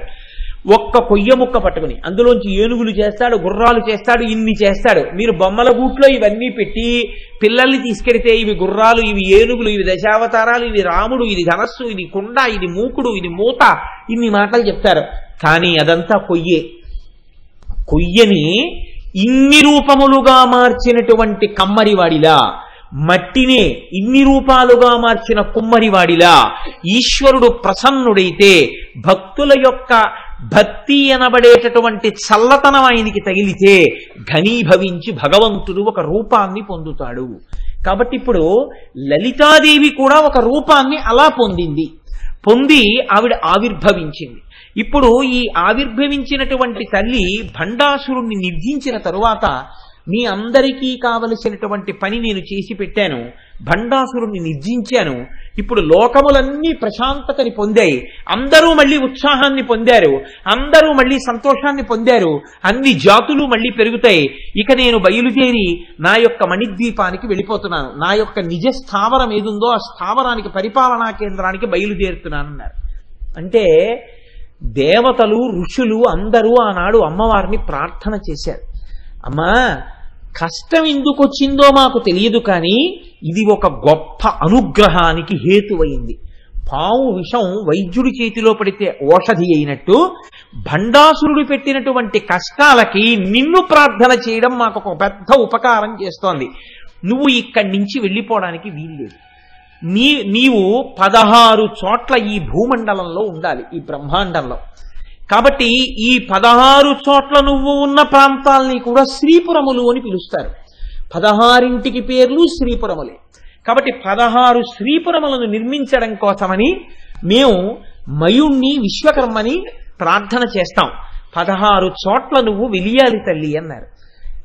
ఇప్పుడు మీరు ఆలోచించండి, అంత ఉన్నది కొయ్యని గుర్రంగా మారిస్తే గుర్రం, ఉన్నది కొయ్య ఏనుగ్గా మారిస్తే ఏనుగు, ఉన్నది కొయ్య రాముడిగా చెక్కితే రాముడు, ఉన్నది కొయ్య కృష్ణుడిగా చెక్కితే కృష్ణుడు. కానీ అది మాత్రం కొయ్య, లోపల ఉన్నది కొయ్య లేకుండా మాత్రం ఇవేమీ లేవు.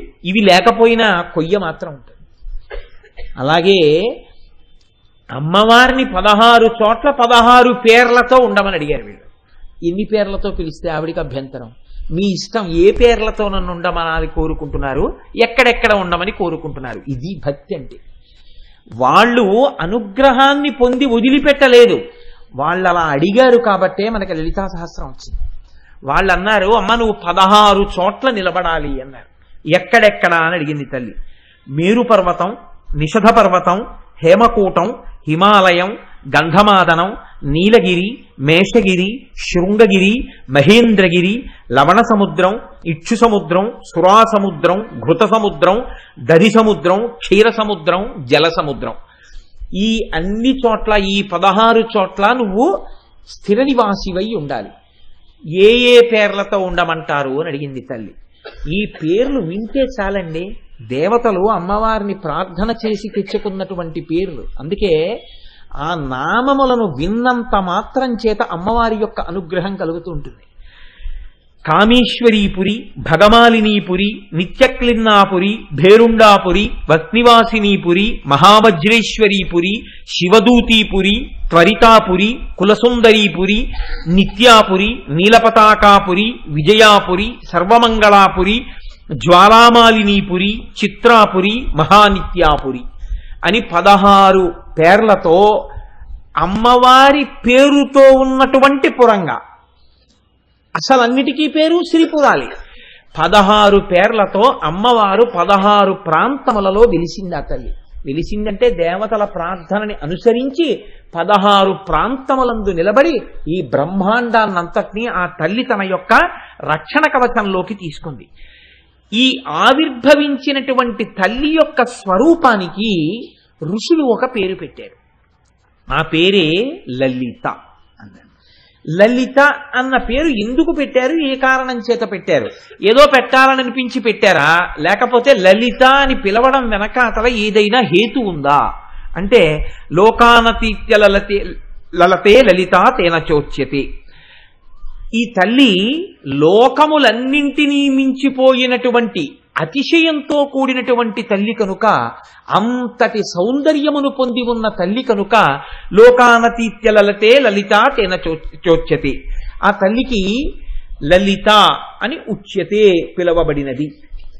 కానీ ఇక్కడ మీరు ఒక విషయాన్ని ఆలోచించండి, కొంచెం మీరు జాగ్రత్తగా పరిశీలనం చేస్తే ఒక విషయాన్ని మీరు గమనించవలసి ఉంటుంది.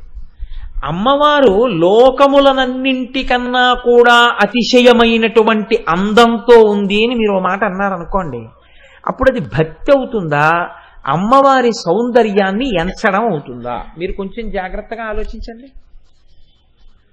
అమ్మ అందాన్ని బిడ్డలు ఎంచవచ్చా?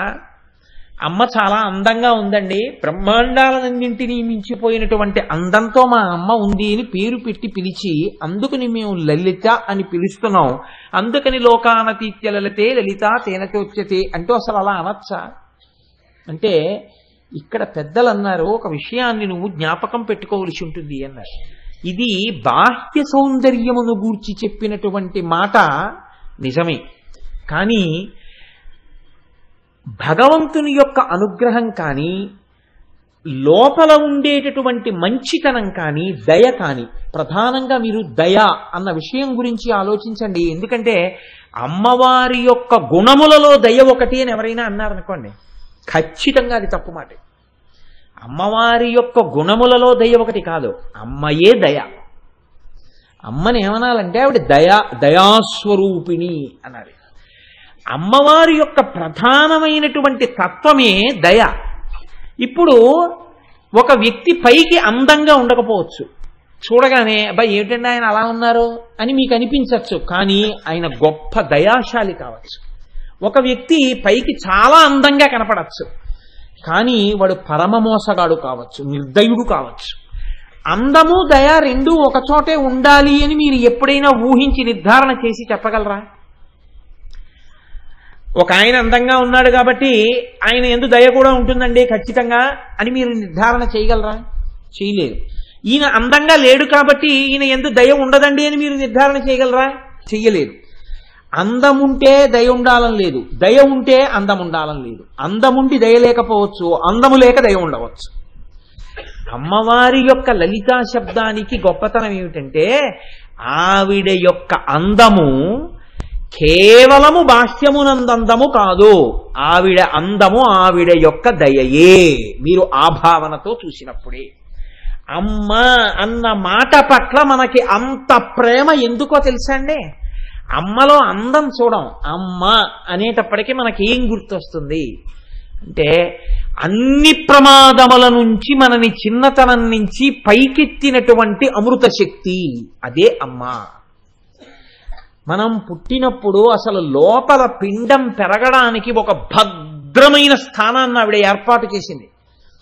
పిండాలన్నీ బయట పెరగాలి అని ఈశ్వరుడు ఏదో శాసనం చేశాడనుకోండి, ఎవడింటి కిటికీలో ఆ పిండం పెరుగుతుంది అని ఈశ్వరుడు సంకల్పం చేశాడనుకోండి. నేను ఇలా అన్నానని కాదు, మీరు ఆలోచించండి. అసలు చాలా మంది మీ లోకంలో ఉండవు, ఎందుకంటే చీమలో పురుగులో పక్షులో ఏవో ఒకటి తినేస్తాయి. కానీ తన కడుపులో పెట్టుకుని అమ్మ తన కడుపుని గర్భాలయం చేసి మనని పెంచింది. అమ్మ తాను మృత్యు సదృశమైనటువంటి బాధను అనుభవించి తాను మనని ప్రసవించింది. అమ్మ తన రక్తాన్ని పాలగా మార్చి మనకి పట్టింది. మనం చెయ్యకూడని రీతిలో అల్లరి చేస్తే అమ్మ దాన్ని క్షమించింది. ఏదైనా ఒప్పుకుంటుంది. మంగళసూత్రం పట్టుకుంటే ఏ స్త్రీ ఒప్పుకోదు. మన ఆటలన్నీ చిన్నతనంలో అమ్మ మంగళసూత్రం పట్టుకుని, అయినా అమ్మ శుతిమెత్తగా మన వేళ్లు విడిపించింది తప్ప మంగళసూత్రం పట్టుకుంటావా అని చేయి తిప్పిలేదు. మనం మలమూత్రాలు విసర్జించుకుని మంచంలో పడుకుని ఉంటే మడిబట్టని కూడా చూడకుండా ఆవిడ తన పవిట కొంగుతో వీలైతే మన శరీరాన్ని శుభ్రం చేసింది. మనం నోట్లో కూడా మలాన్ని పెట్టుకుంటే ఆ తల్లి నోరు కడిగి ఆ నోరు వాసన చూసి ఇంకా ఎక్కడైనా ఉండిపోయిందేమో అని మన నోరంతా పవిట కొంగుతో శుభ్రం చేసింది. చెవిలోకి చీమ వెళ్ళి మనం ఏడుస్తుంటే పుల్ల కోసం చూడకుండా వెంటనే పవిట కొంగుని తిరిపెట్టి కళ్ళంబట నీళ్లు పెట్టుకుని నోట్లో పెట్టి ఆ తడితో ఉన్నటువంటి తిరిమి చెవిలో పెట్టి చీమని పైకి తీసిందమ్మ. అమ్మ అవడానికి, అమ్మతనం చూపించడానికి ట్రైనింగ్ క్లాసులు ప్రపంచంలో లేవు.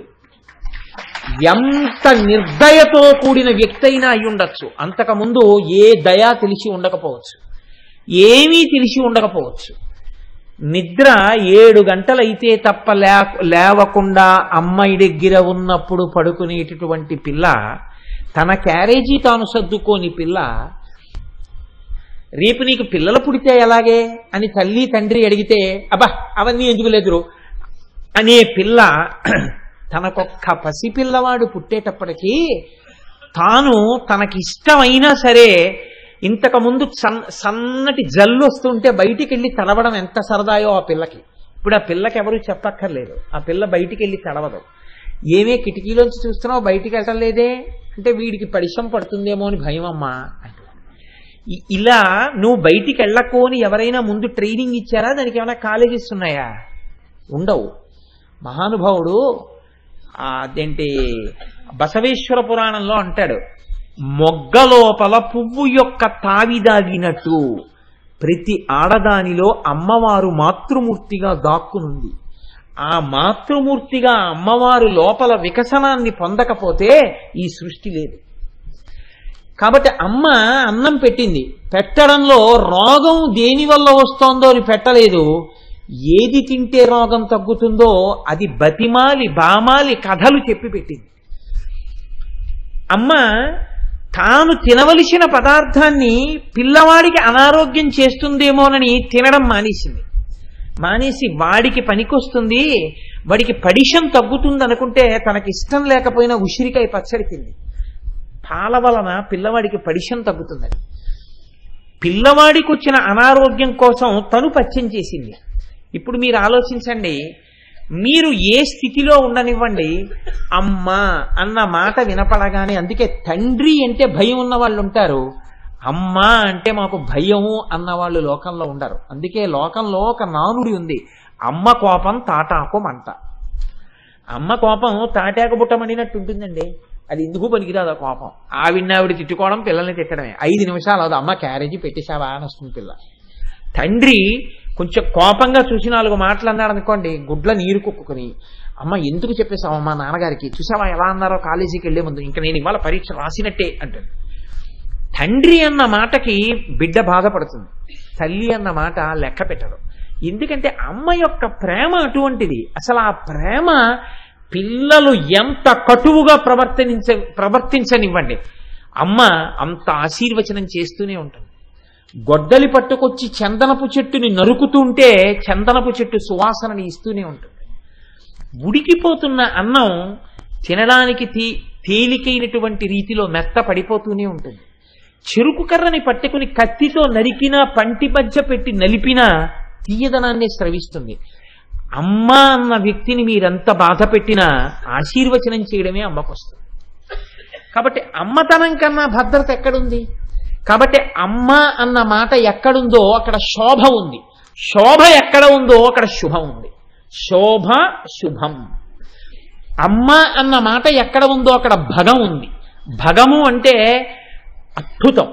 ఈ భగములోంచి భాగ్యం ఉంది, ఈ భాగ్యములోంచి సౌభాగ్యం ఉంది కదండి. ఆ భగము భాగ్యమైంది. అమ్మే లేకపోతే భాగ్యం ఏదండి? తండ్రిని మించిన గురువు లేడు, తల్లిని మించిన దైవం లేదు. ప్రపంచంలో దరిద్రుడన్నవాడు ఎవడైనా ఉంటే తల్లి లేనివాడు ఒక్కడే దరిద్రుడు. ఎన్ని ఉన్నా తల్లి లేనివాడు దరిద్రుడే, ఏవీ లేకపోయినా తల్లి ఉన్నవాడు భాగ్యవంతుడే. ఎంతమంది ఉన్నా, ఎన్ని పుస్తకాలున్నా తండ్రి లేనివాడు గురువుని పొందడంలో కొంచెం ఈశ్వరానుగ్రహం పోగొట్టుకున్నవాడే. ఎంత స్వతహాగా పాండిత్యం ఉన్నా తండ్రి యొక్క చేరువు కూడా దొరికి ఉంటే వాణ్ణి మించినటువంటి శిష్యుడిగా అదృష్టాన్ని పొందినవాడు వేరొకడు లోకంలో ఉండేవాడు కాడు. కాబట్టే అమ్మ అంటే అమ్మే. కాబట్టి ఇప్పుడు ఆ అమ్మలోంచే భగం వచ్చింది, అమ్మలోంచి భాగ్యం వచ్చింది, అమ్మలోంచి సౌభాగ్యం వచ్చింది, అమ్మలోంచే అన్నీ వచ్చాయి. ఇక్కడ లోకంలోనైనా అంతే. ఒక ఆడదాని సౌభాగ్యం నిలబడాలంటే అమ్మ వల్లే నిలబడాలి, ఒక ఇంట్లో భాగ్యం రావాలంటే అమ్మ వల్లే రావాలి, ఒక ఇంటికి తోరణం కట్టాలంటే అమ్మ వల్ల రావాలి, ఒకళ్ళకి వచ్చిన వ్యాధి పోవాలంటే అమ్మ వల్ల పోవాలి, ఒక ఇల్లు సంతోషంగా ఉండాలంటే అమ్మ వల్ల ఉండాలి, ఆర్తితో పిలవగానే పలకాలంటే అమ్మ తప్ప వేరొక దైవం లేదు. ఈ మాట నేనంటే నేను ఇంకొక దైవ స్వరూపాన్ని కించపరిచినట్లు ఎంత మాత్రం కాదు. అమ్మ అన్న రూపంతో ఉన్న దైవం తర్వాతే ఏ రూపమైనా. లౌకికమైన అమ్మకే ఇంత ప్రేమ ఉంటే ఇన్ని బ్రహ్మాండములను కన్నా తల్లికి ఎంత ప్రేమ ఉంటుంది? మీరు ఆలోచించండి. నా తల్లి నాకు అన్నం పెట్టింది, నా అమ్మ నాకు పెట్టినటువంటి అన్నం నా జీవితంలో నేను ఎన్నడూ మర్చిపోలేను. ఎందుచేత అంటే అది అంత రుచి. అమ్మ వండింది అంటే అందులో రుచి చూడడం తెలియదు. తను అన్నం తినడానికి ఎన్ని పదార్థములతోనైనా తినడానికి కోట్లు ఉన్న ఒక ఐశ్వర్యవంతుడు తాను తినడమే కాకుండా రోజు ఒక 100 మందికి అన్నదానం చేస్తూ, ఆ అన్నదానం చేసేటప్పుడు వచ్చి 100 మందికి అన్నం పెడుతుంటే అక్కడ నిలబడి, అబ్బా ఈశ్వరుడు నాకు ఎంత అనుగ్రహించాడో, ఈ 100 మంది ఆకలి తీర్చగలిగానని, అయ్యా మెల్లగా తినండి, మెల్లగా తినండి, కంగారు పడకండి, కడుపు నిండా తిన్నారా అని అడుగుతున్నాడు అనుకోండి ఒక ఐశ్వర్యవంతుడు. ఈ నిర్భాగ్యులైన 100 మంది దరిద్రులు ఆయన వంక చూసి అంటారు, మహారాజా ఎంత మంచివాడివయ్యా, 100 ఏళ్లు బతకవయ్యా నాయన, నువ్వు తినగలిగినా మాకు పెట్టడమే కాకుండా కడుపు నిండా తినండి బాబు, మెల్లిగా తిన్నారా, మెల్లిగా తిన్నారా, తొందరపడకండి, తొందరగా తినకండి, పదార్థాలు బాగున్నాయా, కావాలంటే ఇంకొంచెం వేసుకోండి అని అంత ప్రేమగా అడిగావా తండ్రి, నువ్వు 100 ఏళ్లు బతకవయ్యా, నీ వంశం వర్ధిల్లాలయ్యా అంటారు. తనకి ఉన్న దాంట్లో 100 మందికి అన్నం పెట్టి కొసిరితేనే ఐశ్వర్యవంతుడికి ఇన్ని ఆశీర్వచనాలు ఇచ్చావే, ఇన్ని బ్రహ్మాండములకు చేతిలో పట్టుకున్న గరిటె దించకుండా పెడుతున్న నా తల్లిని ఊహించోసారి. ఉభౌ దర్వీ కుంభౌ మణిగణక సంభావిత గుణౌ దధానా పాణిభ్యామృతర సంృష్టాన్న కలితౌ కళాఢ్యా కళ్యాణీ కలిత సదనా శ్రీగిరసి శిరసస్యసౌ భ్రామర్యంబా రచయితుమదిష్టార్థ విభవం. లలిత అన్న పేరుతో ఉంటే నేను సహస్రం చదవనండి, లలితా సహస్రం నాకొద్దు, అమ్మవారి నామం చెప్పను అంటే అది సంస్కారం అనుకోవాలా, కుసంస్కారం అనుకోవాలా?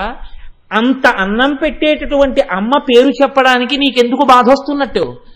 అటువంటి స్వరూపాన్ని నువ్వు ఊహించగలిగితే ఆవిడే లలితా స్వరూపము.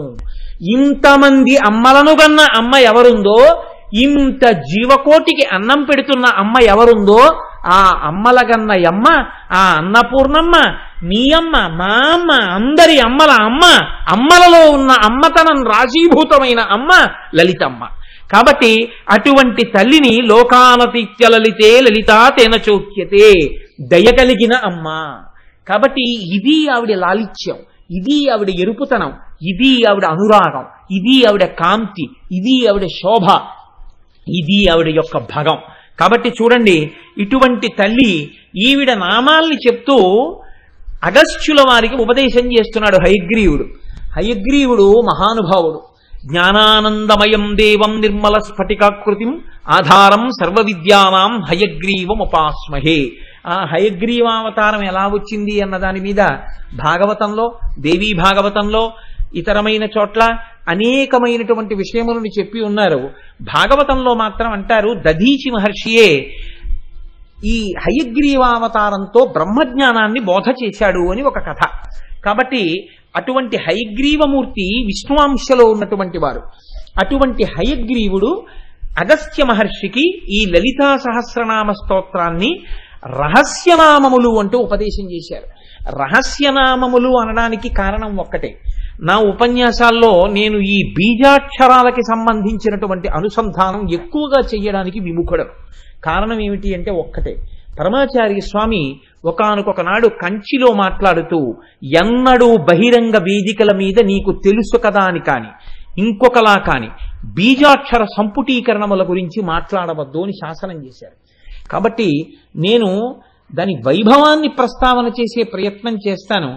ఎక్కడైనా దాని యొక్క గొప్పతనాన్ని అందించడం కోసం 1-2 చోట్ల ఉదాహరణగా మాత్రమే మీకు ఆవిష్కరించే ప్రయత్నం చేస్తాను. మధ్యలో ఎక్కడో ఆ సందర్భం వచ్చినప్పుడు లలితా స్తోత్రాన్ని, లలితా నామములను రహస్యనామములు అని చెప్పడానికి ఒక కారణం ఉంది. పెద్దలైనటువంటి వారు ఇప్పటికీ ఉన్నారటువంటి మహానుభావులు, మీకు చాలా మందికి సభలో తెలిసే ఉంటుంది. వారు ధ్యానం చేస్తే ఒక్కొక్క నామం మీద ఆ నామము బీజాక్షరములుగా వారికి దర్శనమిచ్చింది. వారు ఆ బీజాక్షరములతో ఉన్నటువంటి నామాన్ని తీసుకెళ్లి హోమంలో సంపుటీకరణం చేస్తే వారికి ఆ దేవతా స్వరూపం అగ్నిహోత్రంలో సాక్షాత్కరిస్తే వాళ్ళు ప్రార్థనా శ్లోకాలు రచన చేశారు. ఇప్పటికీ ఒక్కొక్క నామాన్ని అనుసంధానం చేసి ఒక్కొక్క రకమైన ప్రయోజనాల్ని పొందారు. హృద్రోగాన్ని కూడా దాటేశారండి కొంతమంది లలితా సహస్రంలో ఒక్కొక్క నామాన్ని పట్టుకుని. అంతంత శక్తివంతాలు. మీరు ఒక్క నామం పట్టుకుంటే ఏ స్థాయిలోనైనా ఉద్ధరించేస్తుంది. అంత గొప్ప నామాలు. మీరు ఎంతగా తవ్వుకుంటే అన్ని మాణిక్యములను వెలికి ఇయ్యగలిగినటువంటి గనులు ఆ నామములు. అందుకే అమ్మవారు వాటిని వసిన్యాది దేవతలతో చెప్పించింది. కాబట్టి అగస్త్య మహర్షిని పిలిచి హయగ్రీవుడు ఉపదేశం చేస్తూ ఒక మాట అంటాడు. ప్రహృష్టో వచనం ప్రాహ తాపసం కుంభసంభవం. కుంభసంభవం అని పిలిచాడు. కుంభసంభవ అని. కుంభసంభవ అని ఎందుకు పిలిచాడంటే, మనం ఊపిరిని పీలుస్తాం. ఊపిరిని పీల్చడాన్ని పూరకము అంటారు, విడిచిపెట్టడాన్ని రేచకము అంటారు. మనకి పీల్చడం విడవడం తెలుసు, కానీ ఈ వాయువుని లోపల నిలబెట్టడం మనకి చేత కాదు. మహాత్ములైనటువంటి వారు వాయువుని కుంభిస్తారు. ఆ కుంభించడం గురుముఖత తెలుసుకుంటారు, తెలుసుకుని కుంభింపజేస్తారు. వారు అప్పుడు వెంటనే మనసుని తమ అదుపులోకి తెచ్చుకుని అంతర్ముఖులైపోతారు. అగస్త్య మహర్షికి కరతలామలకమైనటువంటి విద్య కుంభసంభవ అంటే వాయువుని కుంభించడమునందు పరమనిష్ణాతుడైనటువంటి వాడా, కాబట్టి అంతర్ముఖుడు కాగలిగినటువంటి వాడా, అమ్మవారి దర్శనం పొందగలిగినటువంటి వాడా, అందుకని నీకు నేను ఉపదేశం చేస్తున్నాను లలితా సహస్రనామ స్తోత్రాన్ని. ఇది రహస్యనామ స్తోత్రం కాబట్టి నీకు ఇటువంటి నామములను చెప్తున్నాను. ఇత పూర్వం అనేకమైనటువంటి నామములు లోకంలో ఉన్నాయి. గంగా సహస్రనామములు, గాయత్రీ సహస్రనామములు, కామేశ్వరీ సహస్రనామములు, వారాహి సహస్రనామములు, లక్ష్మీ సహస్రనామములు, రాజరాజేశ్వరీ సహస్రనామములు, సరస్వతీ సహస్రనామములు, లలితా సహస్రనామం, శ్యామలా సహస్రనామం, భవానీ సహస్రనామం, ఇవన్నీ ఉన్నాయి. కానీ లలితా సహస్రనామమునకున్నటువంటి ప్రత్యేకతే వేరు. ఎందుకని లలితా సహస్రనామానికి అంత గొప్ప ప్రత్యేకత వచ్చిందో, దేవతలు చిదగ్నిగుండంలోంచి ఆవిర్భవించినటువంటి అమ్మవారిని చూసి సహస్రనామాలు చెప్పలేదు కదా.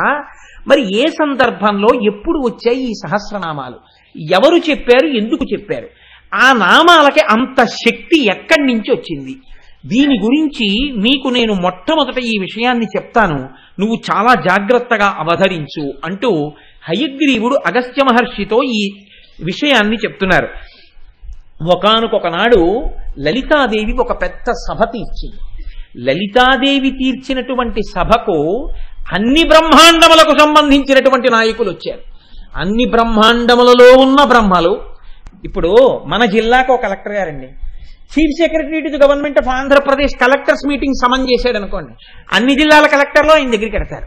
మనకి కలెక్టర్ గారు గొప్ప, మన కలెక్టర్లందరికీ చీఫ్ సెక్రటరీ గారు గొప్ప. అలా చీఫ్ సెక్రటరీ గారి దగ్గరికి వెళ్ళి వీళ్ళందరూ నమస్కారం చేస్తారు, కూర్చోండి అంటారు, ఆయన కూర్చుంటారు. చీఫ్ సెక్రటరీ గారు వాళ్ళకి ఇన్స్ట్రక్షన్స్ ఇస్తారు, మీరు ఇలా ఇలా చెయ్యండి, ఇలా ఇలా పని చేయండి అంటారు. తప్పకుండా మేము అలా చేస్తామంటారు.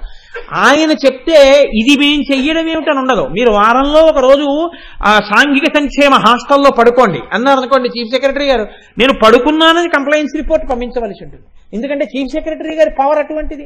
దాని ముందు కలెక్టర్ గారి పవర్ తగ్గుతుంది. కలెక్టర్ గారి దగ్గరికి మనం వెడితే చీఫ్ సెక్రటరీ గారి దగ్గర నించున్నట్టు మా దగ్గర నించోండి మనం అనకూడదు, మనం ఆయన దగ్గర నించోవాలి. అలాగే ఒక్కొక్క బ్రహ్మాండమనందు ఒక బ్రహ్మ, ఒక విష్ణువు, ఒక రుద్రుడు ఉంటారు. కానీ ఇన్ని బ్రహ్మాండములలో ఉన్నటువంటి త్రిమూర్తులు లలితా సభయందు అమ్మవారి ముందు బిడ్డలు. కాబట్టి ఎంతమంది బ్రహ్మలు వచ్చారు, ఎంతమంది విష్ణువులు వచ్చారు, ఎంతమంది రుద్రులు వచ్చారు అని అడిగారు. ఆ సంఖ్య చెప్పడం వీలు కాదు అన్నారు. వేదంలో ఎంత పెద్ద సంఖ్యలున్నాయో, రామాయణం కిష్కింధకాండలో ఎంత పెద్ద పెద్ద సంఖ్యలున్నాయో అంతమంది వచ్చారట. సేవార్ధమాగతాస్త్ర బ్రహ్మాణి బ్రహ్మకోటయ లక్ష్మీనారాయణానాంచ కోటయ సముపాగత గౌరీ కోటి సమేతానాం రుద్రాణామపి కోటయ మంత్రిణీ దండినీ ముఖ్యా సేవార్థం యా సమాగతాః.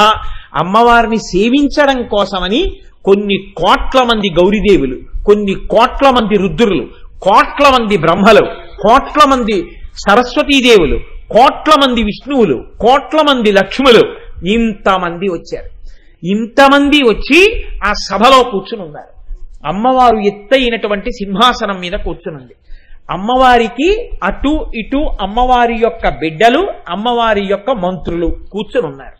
ఇప్పుడు ఆ తల్లి ఆ సభలో ఉండగా ఒక మాట చెప్పింది.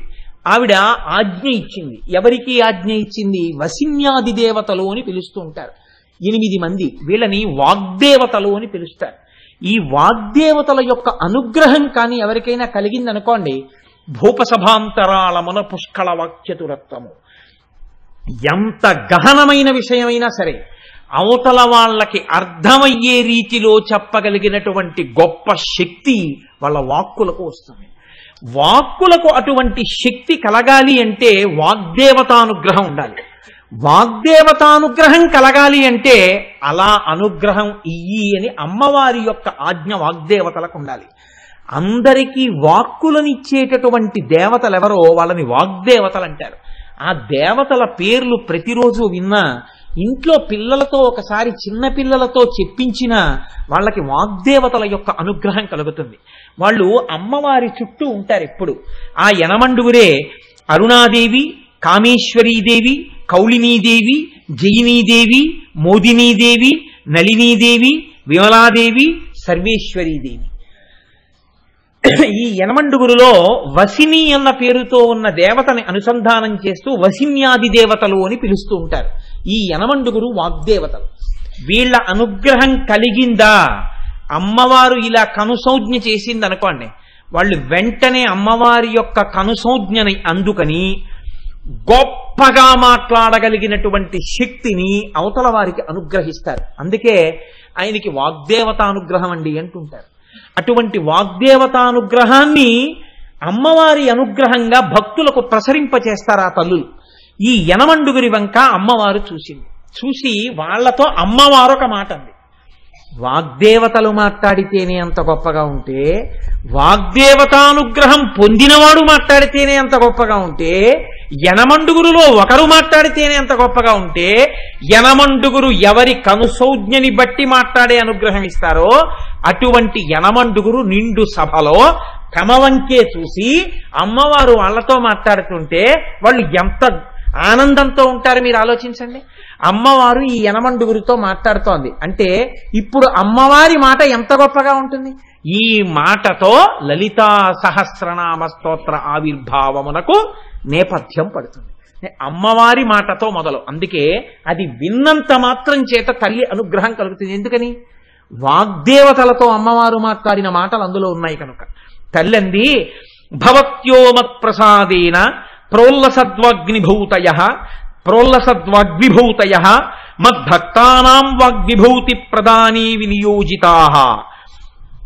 మీరు నాయందు అపారమైనటువంటి భక్తి ప్రపత్తులు కలిగిన వారు కాబట్టి నేను మిమ్మల్ని అనుగ్రహిస్తూ ఉంటాను. నేను మిమ్మల్ని అనుగ్రహిస్తే నా శక్తి మీలోకి ప్రవేశిస్తుంది, మీరు మాట్లాడతారు. లోకం చూడడానికి ఎలా ఉంటుంది? మీరు మాట్లాడుతున్నట్టు ఉంటుంది, కానీ మీలో ఉండి మాట్లాడుతున్నది నేనే అయి మాట్లాడుతూ ఉంటాను. మీ పట్ల నాకు అటువంటి గొప్ప ప్రీతి ఉంది, అందుకని మీ ద్వారా నేను మాట్లాడుతూ ఉంటాను. ఇవాళ నేను మీతో ఒకటి మాట్లాడించాలని అనుకుంటున్నాను.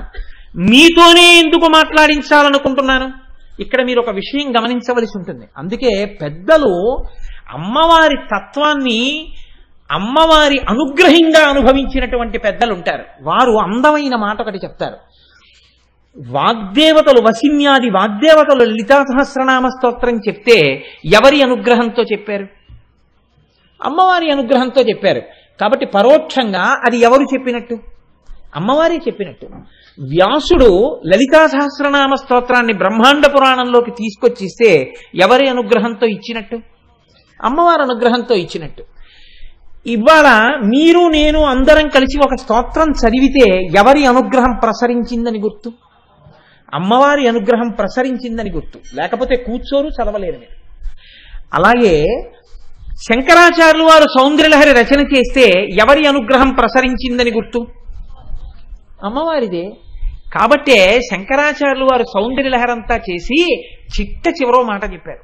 ప్రదీపజ్వాలాభిర్దివసకర నీరాజన విధి సుధాసూతే సవ్యోపల జలల వైరర్ఘ్యరచన అంటూ, అమ్మా చంద్రకాంత శిలల నుంచి స్రవించేటటువంటి నీటిని తీసుకొచ్చి చంద్రుడికి అర్ఘ్యం ఇస్తే ఎలా ఉంటుందో, అలాగే సముద్రంలో ఉండేటటువంటి నీటిని తీసి సముద్రానికి తర్పణ ఇస్తే ఎలా ఉంటుందో, స్వకీయైరంబోభిస్సలిల నిధి సాహిత్యకరణం, అందులో ఉండే నీళ్లు తీసి సముద్రానికి తర్పణ ఇచ్చాడు. సూర్య భగవానుడికి ఎదురుగుండా ఓ దీపం పెట్టి సూర్యుడికి నీరాజనం ఇచ్చాడు. ఈ మూడు ఎలా ఉంటాయో అలాగే తల్లి నీవు ఇచ్చిన వాక్కులు నాలోకొస్తే నేను చెప్పినటువంటి వాక్కులు నీ గురించి నేను చెప్పానన్నా అలాగే ఉంటుంది. నేను చెప్పడం ఏమిటి? నువ్వు నాలో ఉండి నాతో చెప్పిస్తున్నావు. లేకపోతే నేను చెప్పడం అన్నది ఉంటుందా? అసలు ఉండదు. నువ్వే పలుకుతున్నావు నాలోంచి. కాబట్టి సౌందర్యలహరి నేను పలికానా, నువ్వు పలికావా? నువ్వే పలికావు. వాగ్దేవతానుగ్రహం కలిగింది కాబట్టి పలికాను, లేకపోతే పలకడం ఉంటుందా? ఉండదు. వాగ్దేవతానుగ్రహం కలిగిందంటే ఎందుకు కలిగింది? వాగ్దేవతల పక్క నువ్వు చూసి కనుసైగ చేశావు వాడిలో అనుగ్రహించని. కాబట్టి అనుగ్రహిస్తే పలుకుతోంది ఉపాధి. కాబట్టి నువ్వే నాలోంచి పలుకుతున్నావు అన్నారు శంకరాచార్యుల వారు. ఎందుకు పలికిస్తున్నాను? వసిన్యాది దేవతలతోనే. అమ్మవారు చెప్తోంది వివరణ. ఆవిడంది మచ్చక్రస్య రహస్యజ్ఞ మమ నామ పరాయణాః మమ స్తోత్ర విధానాయ తస్మాదాజ్ఞాపయామివః. మీరు నాకు సంబంధించినటువంటి శ్రీచక్ర రహస్యాలన్నీ మీకు తెలుసు. నాకు సంబంధించినటువంటి నామముల వెనకాతల ఉన్న రహస్యమంతా మీకు తెలుసు. మీరు నా స్తోత్రమంతా మీరు తెలుసున్నవారు. మీరు నా ఆజ్ఞని అనుసరించి ప్రవర్తించేటటువంటి అపారమైన భక్తి కలిగిన వారు. అంటే ఇప్పుడు అమ్మవారి యొక్క ఉద్దేశ్యం ఏమిటి? ఈ నామములను వీరి చేత పలికించి లోకమునకు అనుగ్రహాన్ని కటాక్షించాలి. ఈ నామములను పలికిన వారికి అనుగ్రహాన్ని ఇవ్వాలి. అందుకని వసిన్యాది దేవతలతో ఈ నామాలు పలికించాలి. శ్రీచక్ర రహస్యాలు తెలియాలి అంటే ఈ నామముల ద్వారా తెలియాలి. తెలుసున్న వసిన్యాది దేవతలతో చెప్పించాలి. చెప్పిస్తే ఈ నామాలలో శ్రీచక్ర రహస్యాలు తెలుస్తాయి. తెలిస్తే శ్రీచక్రార్చన చెయ్యగలుగుతాడు. ఈ నామముల చేత అమ్మవారి స్తోత్ర రహస్యాలు తెలియాలి. అందుకని వసిన్యాది దేవతలతో ఈ స్తోత్రం చెప్పించాలి. శ్రీచక్ర రహస్యం తెలియకపోయినా, స్తోత్ర రహస్యం తెలియకపోయినా, బీజాక్షర రహస్యం తెలియకపోయినా పర్వాలేదు, కనీసం నామం చెప్పడం రావాలి. ఈ నామం చెప్పడం కూడా చేత కాని వాళ్ళుంటే నేనే వీళ్లతో చెప్పించి వాళ్ళకి అందించి వాళ్ళ చేత అదే నామాన్ని తిరిగి చెప్పించి మీరు చెప్పారన్న పుణ్యాన్ని వాళ్ళ ఖాతాలో వేసి వాళ్ళని అనుగ్రహించాలి. ఈ అనుగ్రహం కోసం ఇవాళ నేను మీతో చెప్పిస్తున్నాను. ఇది పరోక్షమైనటువంటి రహస్యం. కాబట్టి ఓ వసిన్యాది దేవతలారా, మీరిప్పుడు ఒక స్తోత్రాన్ని చెప్పండి. ఈ స్తోత్రం ఎటువంటిదై ఉండాలో తెలుసా? కురుధ్వమంకితం స్తోత్రం మమ నామ సహస్రకై ఏన భక్త్యై స్తుతాయామే సద్య ప్రీతి పరాభవేత్. ఎవరైతే ఈ స్తోత్రాన్ని చేస్తున్నారో ఈ స్తోత్రం చిట్ట చివర నాకు అంకితమీయబడినటువంటి స్తోత్రంగా ఉండాలి. ఈ స్తోత్రం ఎవరు చేస్తున్నారో వాళ్ళకి వెంటనే నా యందు అపారమైన భక్తినిస్తాను. నేను వారి యందు ప్రీతి పొందుతాను. ప్రీతి పొంది వారికి కావలసినటువంటి సమస్తమైనటువంటి కోరికలను తీరుస్తాను. ఇప్పుడు అటువంటి ఓషధి ఒకటి తయారు కావాలి. మీ నోటి వెంట అటువంటి స్తోత్రం ఒకటి రావాలి. కాబట్టి చిట్ట చివర నామస్తోత్రమునకు చివర అంకితాన్ని ప్రకటించండి. అంటే నా నామంతో ఆ స్తోత్రం వెళ్ళాలని నేను ఆజ్ఞాపిస్తున్నాను. కాబట్టి అంకితం నామభిర్దివ్యై మమ ప్రీతి విధాయకై తత్పటద్వం సదాయూయం స్తోత్రం మత్ ప్రీతి వృద్ధయే. ఈ స్తోత్రాన్ని చెయ్యడం వల్ల నా అనుగ్రహంతో వాళ్ళ కోరికలన్నీ తీరుతాయి. ఇప్పుడు అమ్మవారు తన పేరుతో ఈ స్తోత్రం రావాలని చెప్పింది. మీరు ఒకటి ఆలోచించండి, ఇందులో అమ్మవారి యొక్క విశిష్టమైన నామంతో చెప్పబడింది ఈ స్తోత్రం. నేను ఈ మాట ఎందుకు అంటున్నాను అంటే, అమ్మవారి నామం ఏదున్నా దాంట్లో పక్కన శివుని యొక్క స్పర్శ ఉంటుంది. శివ శివ, హంస హంసి, రుద్ర రుద్రాణి, శంభు శాంభవి అలా ఉంటాయి. ఇప్పుడు ఈ స్తోత్రంలో ఆ పేరుతో పిలవడానికి పక్కనే శివస్పర్శ కల్పించడం కష్టం. అది అమ్మవారికి చెందినవేగా కనపడాలి. అందుకే ఏవం లలితానామ్యాం, లలిత అన్న పేరుతోనే పిలిచారు. అంకితం చిట్ట చివర చేశారు. ఇవి లలితానామములు. అమ్మ ఎంత గొప్పదైనా పేరుతో మొదలెట్టకూడదు. అమ్మ ఎంతో గొప్పదైపోయిందని అమ్మ ఆ పిల్లవాడు పుట్టినప్పుడు అమ్మ మామూలుగా ఒక గృహిణి పిల్లవాడికి 5వ క్లాసో 6వ క్లాసులోనో పాఠాలు చెప్తున్నప్పుడు వాడితో హోంవర్క్ చేయిస్తూ, ఏమండి ఉత్తినే కూర్చోవడం ఎందుకు, నేను డిగ్రీ కడతానంది అమ్మ. డిగ్రీ కట్టింది. భర్త ప్రోత్సహించాడు. ఆ తరువాత పిల్లవాడు మెల్లిగా ఇంటర్మీడియట్కి వచ్చాడు. అమ్మ చెప్పేది లేదు, కానీ వాడు నిద్రపోకుండా టీ క్లాస్ కట్టు కూర్చుంటుంది. ఉత్తినే కూర్చోవడం ఎందుకండి, నేను పీజీ కడతానంది, ఎంఏ కట్టింది. పిల్లవాడు పాస్ అయ్యాడు, అమ్మ పాస్ అయింది. పిల్లవాడు ఇంటర్మీడియట్ పాస్ అయ్యాడు, అమ్మ ఎంఏ పాస్ అయింది. పిల్లవాడు డిగ్రీ ఫస్ట్ ఇయర్ చదువుతున్నాడు, ఎంసెట్కి ప్రిపేర్ అవుతున్నాడు, ఐఐటికి ప్రిపేర్ అవుతున్నాడు.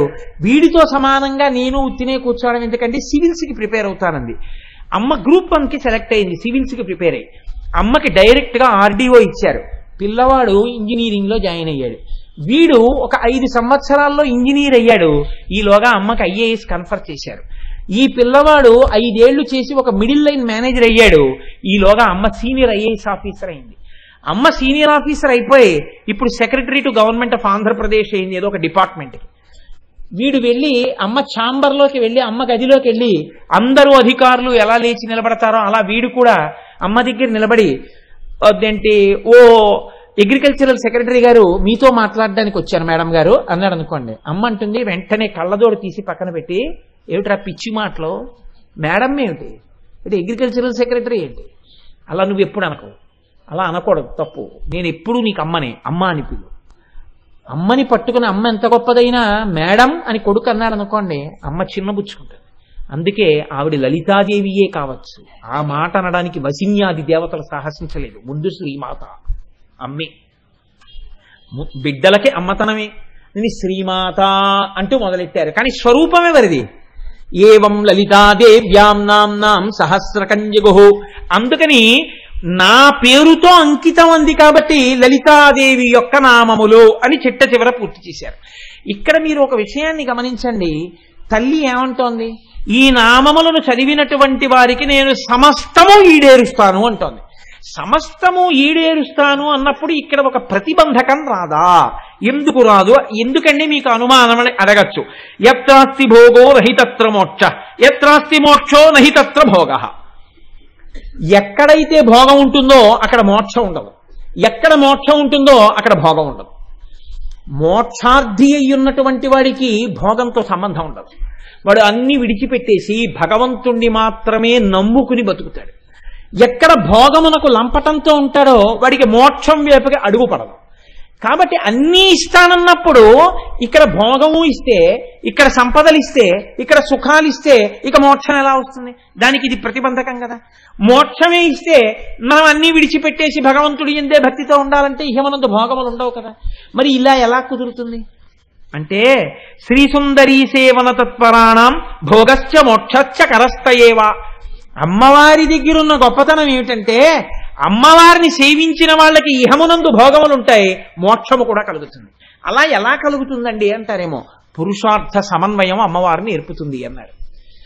ఏముందండి, ఇహమునందు అర్థం ఉండాలి, డబ్బు ఉండాలి. ఎంత డబ్బు ఉంటే మీకెందుకు? అది ధర్మంతో ముడిపడిపోయింది. ధర్మబద్ధంగా సంపాదిస్తాడు, ధర్మబద్ధంగా ఖర్చు పెడతాడు. ఇప్పుడు ఎంత డబ్బు ఉంటే మీకెందుకు? జనక మహారాజు గారిలా ఉంటాడు.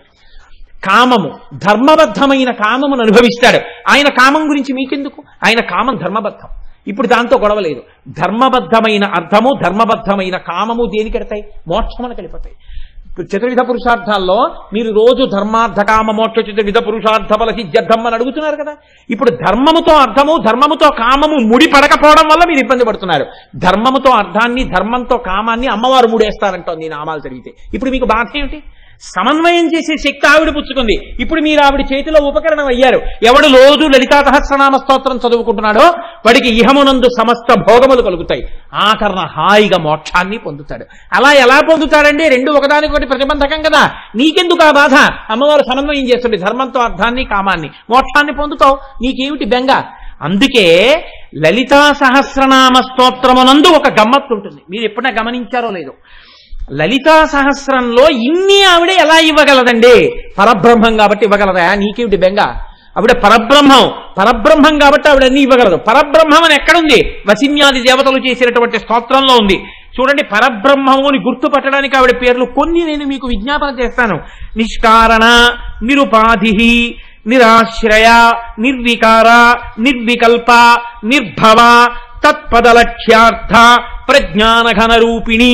ఇవన్నీ ఆవిడ పరబ్రహ్మమని నిరూపించేటటువంటి నామాలు. ఎక్కడైతే పరబ్రహ్మం ఉందో అక్కడ దేవతలు ఋషులు ఉపాసన చేస్తారు. అందుకే ఆవిడని ఎవరు ఉపాసన చేశారు? వీళ్ళు వాళ్ళు కారు. రాజరాజార్చిత, హరిబ్రహ్మేంద్ర సేవిత, శారదారాధ్య, గంధర్వ సేవిత, లోపాముద్రార్చిత, ద్విజబృంద నిషేవిత, బుధార్చిత, ధీర సమర్చిత.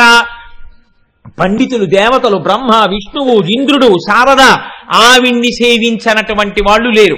అందరూ సేవిస్తున్నారు. వేదములు ఆవిణ్ణి గాయత్రి అని కీర్తించాయి. ఆవిణ్ణే ఉపనిషత్తులు ఉమా అని కీర్తించాయి. ఆవిణ్ణే పురాణములు ఆ తల్లి లలితాపరాభట్టారిక అని కీర్తించాయి. ఆ తల్లే త్రిపుర సుందరి అని చెప్పి ఆగమాలు కీర్తించాయి.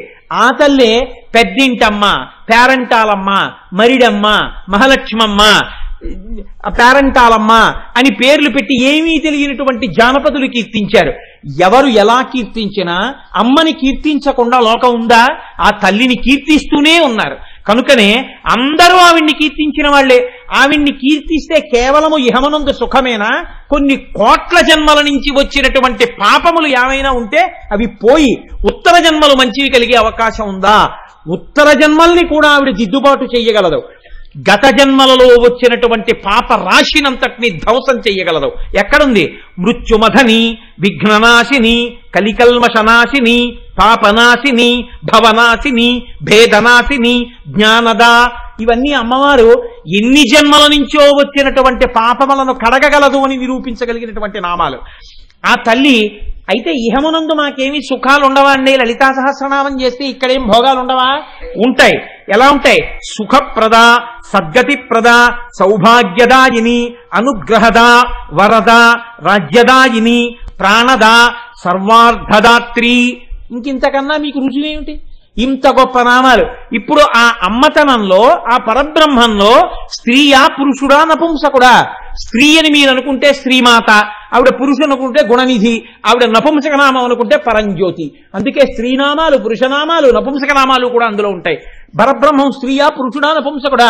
స్త్రీ పురుష నపుంసక మూర్తియును కాక, తిర్య కమర నరాది మూర్తియును కాక, కర్మ గుణభేద తరసత్ ప్రకాశి కాక, వెనుక నన్యుతానకు విభుతలంతు. ఇది లలితా సహస్రనామ స్తోత్ర వైభవం. అందుకే లలితా సహస్రనామ స్తోత్రంలోంచి మీరు ఎంత కష్టపడైనా సరే ఒక్క అక్షరం పనికి మాలిన అక్షరం ఉంది అని నిరూపిద్దామంటే కుదరదు. అంత గొప్పగా, ఎందుకనేది అమ్మవారి నోటి నుంచి వచ్చినటువంటి స్తోత్రం. మీకు నీళ్లు ఎక్కడైనా దొరకచ్చు, ఈశ్వర పాదోదకం దొరకమంటే దొరుకుతుందా? దొరకదు. మామూలు నీళ్లు తాగేటప్పుడు మీరు చెప్పులతో ఉన్నా గడగడా తాగేస్తారు. మీరు గబగబా దాహం ఆర్తితో ఉంటే నీళ్లు దొరికితే గబగబా రెండు చేతులతో నీళ్లు పట్టుకుని చేతుల అంచు దగ్గర పెదవులు పెట్టి గుటకలు వేస్తూ తాగేస్తారు. అదే ఈశ్వర పాదోదకం ఇస్తున్నానన్నారు అనుకోండి, దాహం కోసం తాగరు. మీ ఉత్తరీయం తీసి చేతి కింద పెట్టి జాగ్రత్తగా చేతిని చాపి కింద నీటి చుక్క పడకుండా 3 మార్లు లోపలికి పుచ్చుకుంటారు. ఎందుకు పుచ్చుకుంటారు? అది సమస్త పాపక్షయకరం. అది భగవంతుడి యొక్క పాదముల నుండి వచ్చినటువంటి తీర్థం, ఆయన శరీరమును కడిగితే వచ్చినటువంటి తీర్థం, ఆయన తాగగా మిగిలిన తీర్థం. అమ్మవారే వసిన్యాది దేవతలలో ప్రవేశించి మనని అనుగ్రహించడం కోసం చెప్పించిన స్తోత్రమైనప్పుడు ఆ స్తోత్రం మీ నోటి వెంట మళ్ళీ పైకొస్తే మీరు అమ్మవారి పాదతీర్థం మీకు వాగ్రూపంగా మారిందా లేదా? ధన్యులు కానని ఎందుకు అనుకుంటున్నారు?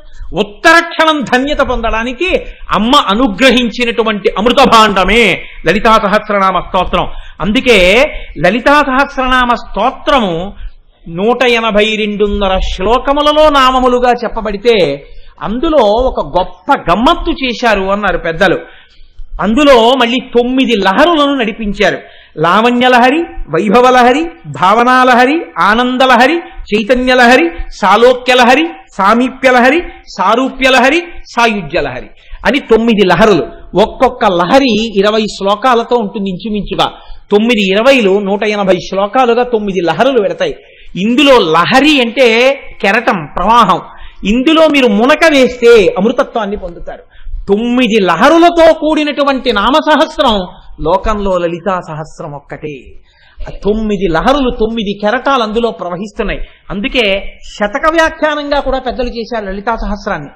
ఎంతమంది ఎన్ని రకాలుగా లలితా సహస్రనామ స్తోత్ర వ్యాఖ్యానాలు రాసి తరించిపోయారో. జగద్గురువుల యొక్క సన్నిధానంలో వ్యాఖ్యానాలు రాసి సమర్పించి తమ శరీరాలను విడిచిపెట్టేసి తురియాశ్రమంలోకి వెళ్ళిపోయిన మహాపురుషులు ఉన్నారు లోకంలో. అంత గొప్ప నామాలు లలితా సహస్రనామ స్తోత్రం. అంత గొప్ప నామములతో కూడినటువంటి లలితా సహస్రనామ స్తోత్ర కదంబం. ఒక్క నామం మనసారా పలికితే చాలు, ఒక్క నామం పిలిస్తే చాలు, అమ్మవారి యొక్క అనుగ్రహం ఉత్తర క్షణంలో కలుగుతుంది. అటువంటిది రోజు ఒకసారి సభలో కూర్చుని ఆ నామం చెప్పే ముందు ఒకసారి ఆ నామాన్ని అని ఆ నామంలో ఉండేటటువంటి అర్థాన్ని కూడా వింటున్నారనుకోండి, లలితా సహస్రనామ స్తోత్రాన్ని వింటున్నప్పుడు కలిగేటటువంటి అనుగ్రహం వేరుగా ఉంటుంది. ఎందుకో తెలుసా అండి? ఆవిడ చిదగ్నికుండ సంభూత అంటే బయట కాదు ఆవిర్భవించడం, ఆవిడ ఇక్కడ ఆవిర్భవిస్తుంది. మీరు లలితా సహస్రం వింటున్నప్పుడు అమ్మవారు ఆ చిదగ్నిగుండంలోంచి బయటికి రావడం లావణ్యలహరి. అమ్మవారి యొక్క శరీరావయవములన్నింటినీ వ్యాస భగవానుడు వర్ణన చేస్తాడు. ఆ వర్ణన చేసేటప్పుడు మీకు తెలిసి కాని తెలియక కాని మీరు వింటున్నారనుకోండి, వింటున్నప్పుడు ఒక్కొక్కటి వింటుంటే ఒక్కొక్క రకమైనటువంటి ఫలితం వస్తుంది. మీకు నేను ఒక్క ఉదాహరణ మాత్రమే ఇవాళ నేను అందించే ప్రయత్నం చేస్తాను. అమ్మవారి యొక్క నాసిక గురించి మీరు వింటున్నారనుకోండి, అమ్మవారి ముక్కు గురించి వింటున్నప్పుడు అమ్మవారి ముక్కుకి ఒక ఆభరణ ఉంటుంది, దానికి ముత్యం ఉంటుంది.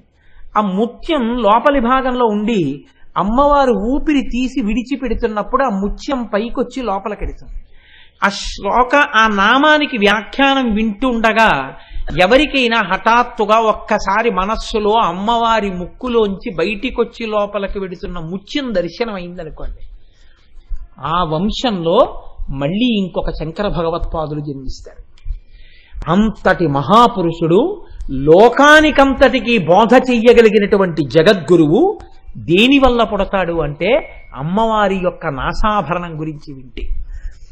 తెలిసో తెలియకో అమ్మవారి చివితాటంకముల గురించి వింటున్నారనుకోండి, అమ్మవారి మంగళసూత్రం గురించి వింటున్నారనుకోండి, అలా విన్న కారణం చేత భర్తకి ప్రమాదం ముంచుకొచ్చేస్తోందనుకోండి, విన్న కారణం చేత భర్త యొక్క ప్రమాదం తొలగిపోయి పసుపు కుంకాలు నిలబడిపోతాయి. కుటుంబంలో ప్రమాదాలు రాకుండా రక్షింపబడతాయి. పైకి కనపడకుండా, ఫలం చెప్పకుండా ఒకే నామం అనేక రకములైనటువంటి ఫలితాలు ఇచ్చేస్తుంటుంది. మీరు బీజాక్షరాలు పలకాలనుకోండి, దానికి కొంత శౌచం ఉచ్చారణ తెలియాలి. బీజాక్షరాలు పలకకుండా నామం పలుకుతున్నారనుకోండి, మీకు నేను ఎదరెదర అటువంటి రహస్యాలను 1-2 నామాలకు అందించే ప్రయత్నం చేస్తాను. నామములోనే రహస్యంగా బీజాక్షరాలు ఉంటాయి. మీరు తెలిసో తెలియకో నామం చెప్తున్నారనుకోండి, మీకు తెలియకుండానే ఆ బీజాక్షరాలు పలికేస్తారు. ఇప్పుడు ప్రమాదం లేని రీతిలో మీరు పలికినటువంటి ఆ బీజాక్షర సంపుటీకరణము చేత మీకు ఉత్తర క్షణంలో అమ్మవారి అనుగ్రహం ఆ విషయంలో ప్రసరణ జరుగుతుంది. ఇది ఇంత భద్రంగా అందించినటువంటి రహస్య స్తోత్రం, అంత గొప్ప స్తోత్రం లలితా సహస్రం ఒక్కటే. అందుకే పెద్దలు లలితా సహస్రనామ స్తోత్రం చదవని వాళ్ళు, లలిత నామములు చెప్పని వాళ్ళు లోకంలో ఉండరు. అంత గొప్ప నామములతో కూడుకున్నటువంటి స్తోత్రం అది. మీరు నమ్మండి నమ్మకపోండి, నేను ఒక యథార్థమైనటువంటి విషయాన్ని మీకు విజ్ఞాపన చేస్తున్నాను. ఇప్పటికీ నాకు పేర్లు చెప్పడం ఇష్టం లేదు సభలో, ఎందుచేత అంటే దానివల్ల లేనిపోని ఇబ్బందులు కలిగే అవకాశం ఉంటుంది. ఇప్పటికీ ఉన్నారు మహాపురుషులు. మనకి అదృష్టం ఉంటే, మనకి అవకాశం ఉంటే అటువంటి దర్శనం చేసినటువంటి ఒక మహాపురుషుణ్ణి లలితా సహస్రనామ స్తోత్ర వ్యాఖ్యానం అయ్యే లోపల ఈ వేదిక మీదకి తీసుకొచ్చి కూర్చోపెట్టి ఆనాడు వారు చేసిన పరిశ్రమ గురించి మీ అందరికీ ఆయన నోటితోటే వివరణ చేయించే ప్రయత్నం చేయిస్తారు. వారు ధ్యానం చేస్తే కొన్ని గంటలు నామంలో ఉన్నటువంటి బీజాక్షరాలు ద్యోతకమైతే, అమ్మవారికి హోమం చేస్తే ఆ నామంలో ఆ బీజాక్షరాలతో అమ్మవారు ఎంత రహస్యంగా దాక్కునుందో ఆవిడ ఆ హోమంలో ఒక్కసారి సాక్షాత్కరించి దర్శనమిస్తే ధ్యానశ్లోక రచన చేశారు. ఎంతమంది పెద్దలు అమ్మవారి యొక్క చరణ మంజీరముల ధ్వని ఒక్కటి వినపడి మోక్షస్థితులను పొందారు. అంత గొప్ప స్తోత్రం లలితా రహస్యనామ స్తోత్రం. అటువంటి స్తోత్రానికి, అటువంటి నామాలకి సౌభాగ్య భాస్కరం అన్న పేరుతో ఎన్నో వ్యాఖ్యానాలు వచ్చాయి. కానీ లోకంలో పెద్దలందరూ అంగీకరించి అందరి చేత స్తుతించబడినటువంటి వ్యాఖ్యానములలో చాలా గొప్పదిగా అలరారుతున్నటువంటి వ్యాఖ్యానం భాస్కరరాయల వారి చేత చేయబడినటువంటి సౌభాగ్య భాస్కరం. లలితా సహస్ర నామాన్ని వసిన్యాది దేవతలతో అమ్మవారు చెప్పిస్తే లలితా సహస్రనామ స్తోత్రంలో ఉన్న రహస్యార్థాల్ని భాస్కరరాయల వారి చేత ప్రకాశింపచేసింది అమ్మవారు. అసలు ఆ భాస్కరరాయల వారే అమ్మవారు. ఎందుచేతనంటే ఆయన్ని చూడాలనుకున్న వాళ్ళకి కుంకుమానంద స్వామి వారు ఒకసారి కళ్ళు తుడిచి కూర్చోబెట్టారు గంగానది ఒడ్డున. కూర్చోబెడితే భాస్కరరాయల వారు ఎలా కనపడ్డారో తెలుసా అండి? ఆయన మామూలుగా చూస్తే ఒకలా కనపడ్డారు. పెద్దలు కళ్ళు తుడిచి కూర్చోపెడితే ఎలా దర్శనమిచ్చారంటే ఆయన కుడి భుజం మీద లలితాదేవి, ఎడం భుజం మీద శ్యామలాదేవి కూర్చుని దర్శనమిచ్చారు. ఆయన అమ్మవారి అనుగ్రహంతో జన్మించి అమ్మవారి అనుగ్రహంతో వ్యాఖ్యానం చేశారు. ఆయన ఆ భాస్కరరాయల వారు చేసినటువంటి సౌభాగ్య భాస్కరాన్ని నేను ఆధారం చేసుకుని ఆ తల్లి అనుగ్రహించి నా చేత చెప్పించి 4 మాటలు ఆ వ్యాఖ్యానానికి పలికించి నా జన్మ సార్థకత చేసుకోవాలని, మనందరం కలిసి కాకినాడ పట్టణంలో సార్థకత పొందాలని, ఇక్కడ శారదానవరాత్రులు జరిగాయి, రామాయణం జరిగింది, భాగవతం జరిగింది. మీరందరూ పరమభక్తితో కూర్చుని ఎన్నో స్తోత్రాలు చేశారు కనుక ఇక్కడ తప్పకుండా అమ్మవారు చెప్పిస్తుందని నమ్మకంతో ఇవాళ ఈ స్తోత్రాన్ని ప్రారంభం చేశాను. రేపటి రోజున ఒక మహాపురుషుడి యొక్క జీవితం, అసలు బ్రహ్మాండ పురాణంలో లలితా సహస్రనామ స్తోత్ర ఆవిర్భావం ఎందుకు వచ్చిందో మీకు ఇవాళ చెప్పాను.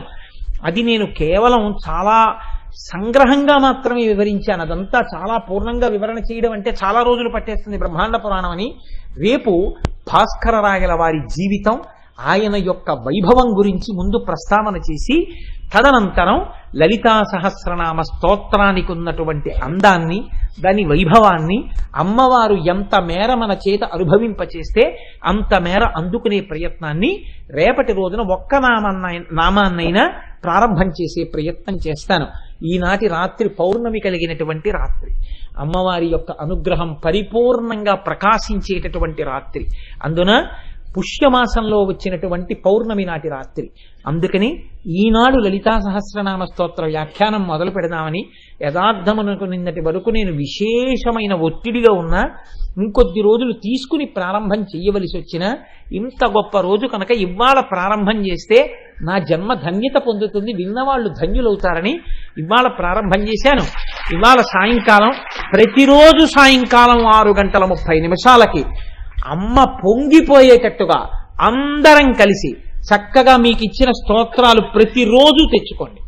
ప్రతిరోజు ఆ లలిత ఆ అమ్మవారికి ఆవిర్భావము కొరకు దేవతలు శంభుదేవుణ్ణి చేసిన ప్రార్థన, తర్వాత ఆవిర్భవించమని లలితాదేవిని చేసిన ప్రార్థన, ఆవిర్భవించిన లలితాదేవి పట్ల చేసిన ప్రార్థన, ఈ మూడింటినీ అనుసంధానం చేస్తూ మనందరం చక్కగా పరమ పవిత్రంగా ఉత్తరాయణం ప్రవేశించగానే చెప్పుకుంటున్న ప్రవచనం కనుక ఎన్నాళ్ళు నడిపిస్తుంది అమ్మవారి అనుగ్రహం. ఇక డసిపోయాం, చాలా రోజులు విన్నామండి, ఇంకా మమ్మల్ని ఇలా వేధిస్తారా అన్న రోజున శివశక్తి ఐక్య రూపిణి లలితాంబిక అని పూర్తి చేసేస్తాను. కాబట్టి 42 రోజులో, 40 రోజులో, 30 రోజులో, 20 రోజులో, 50 రోజులో ఆ తల్లి అనుగ్రహం.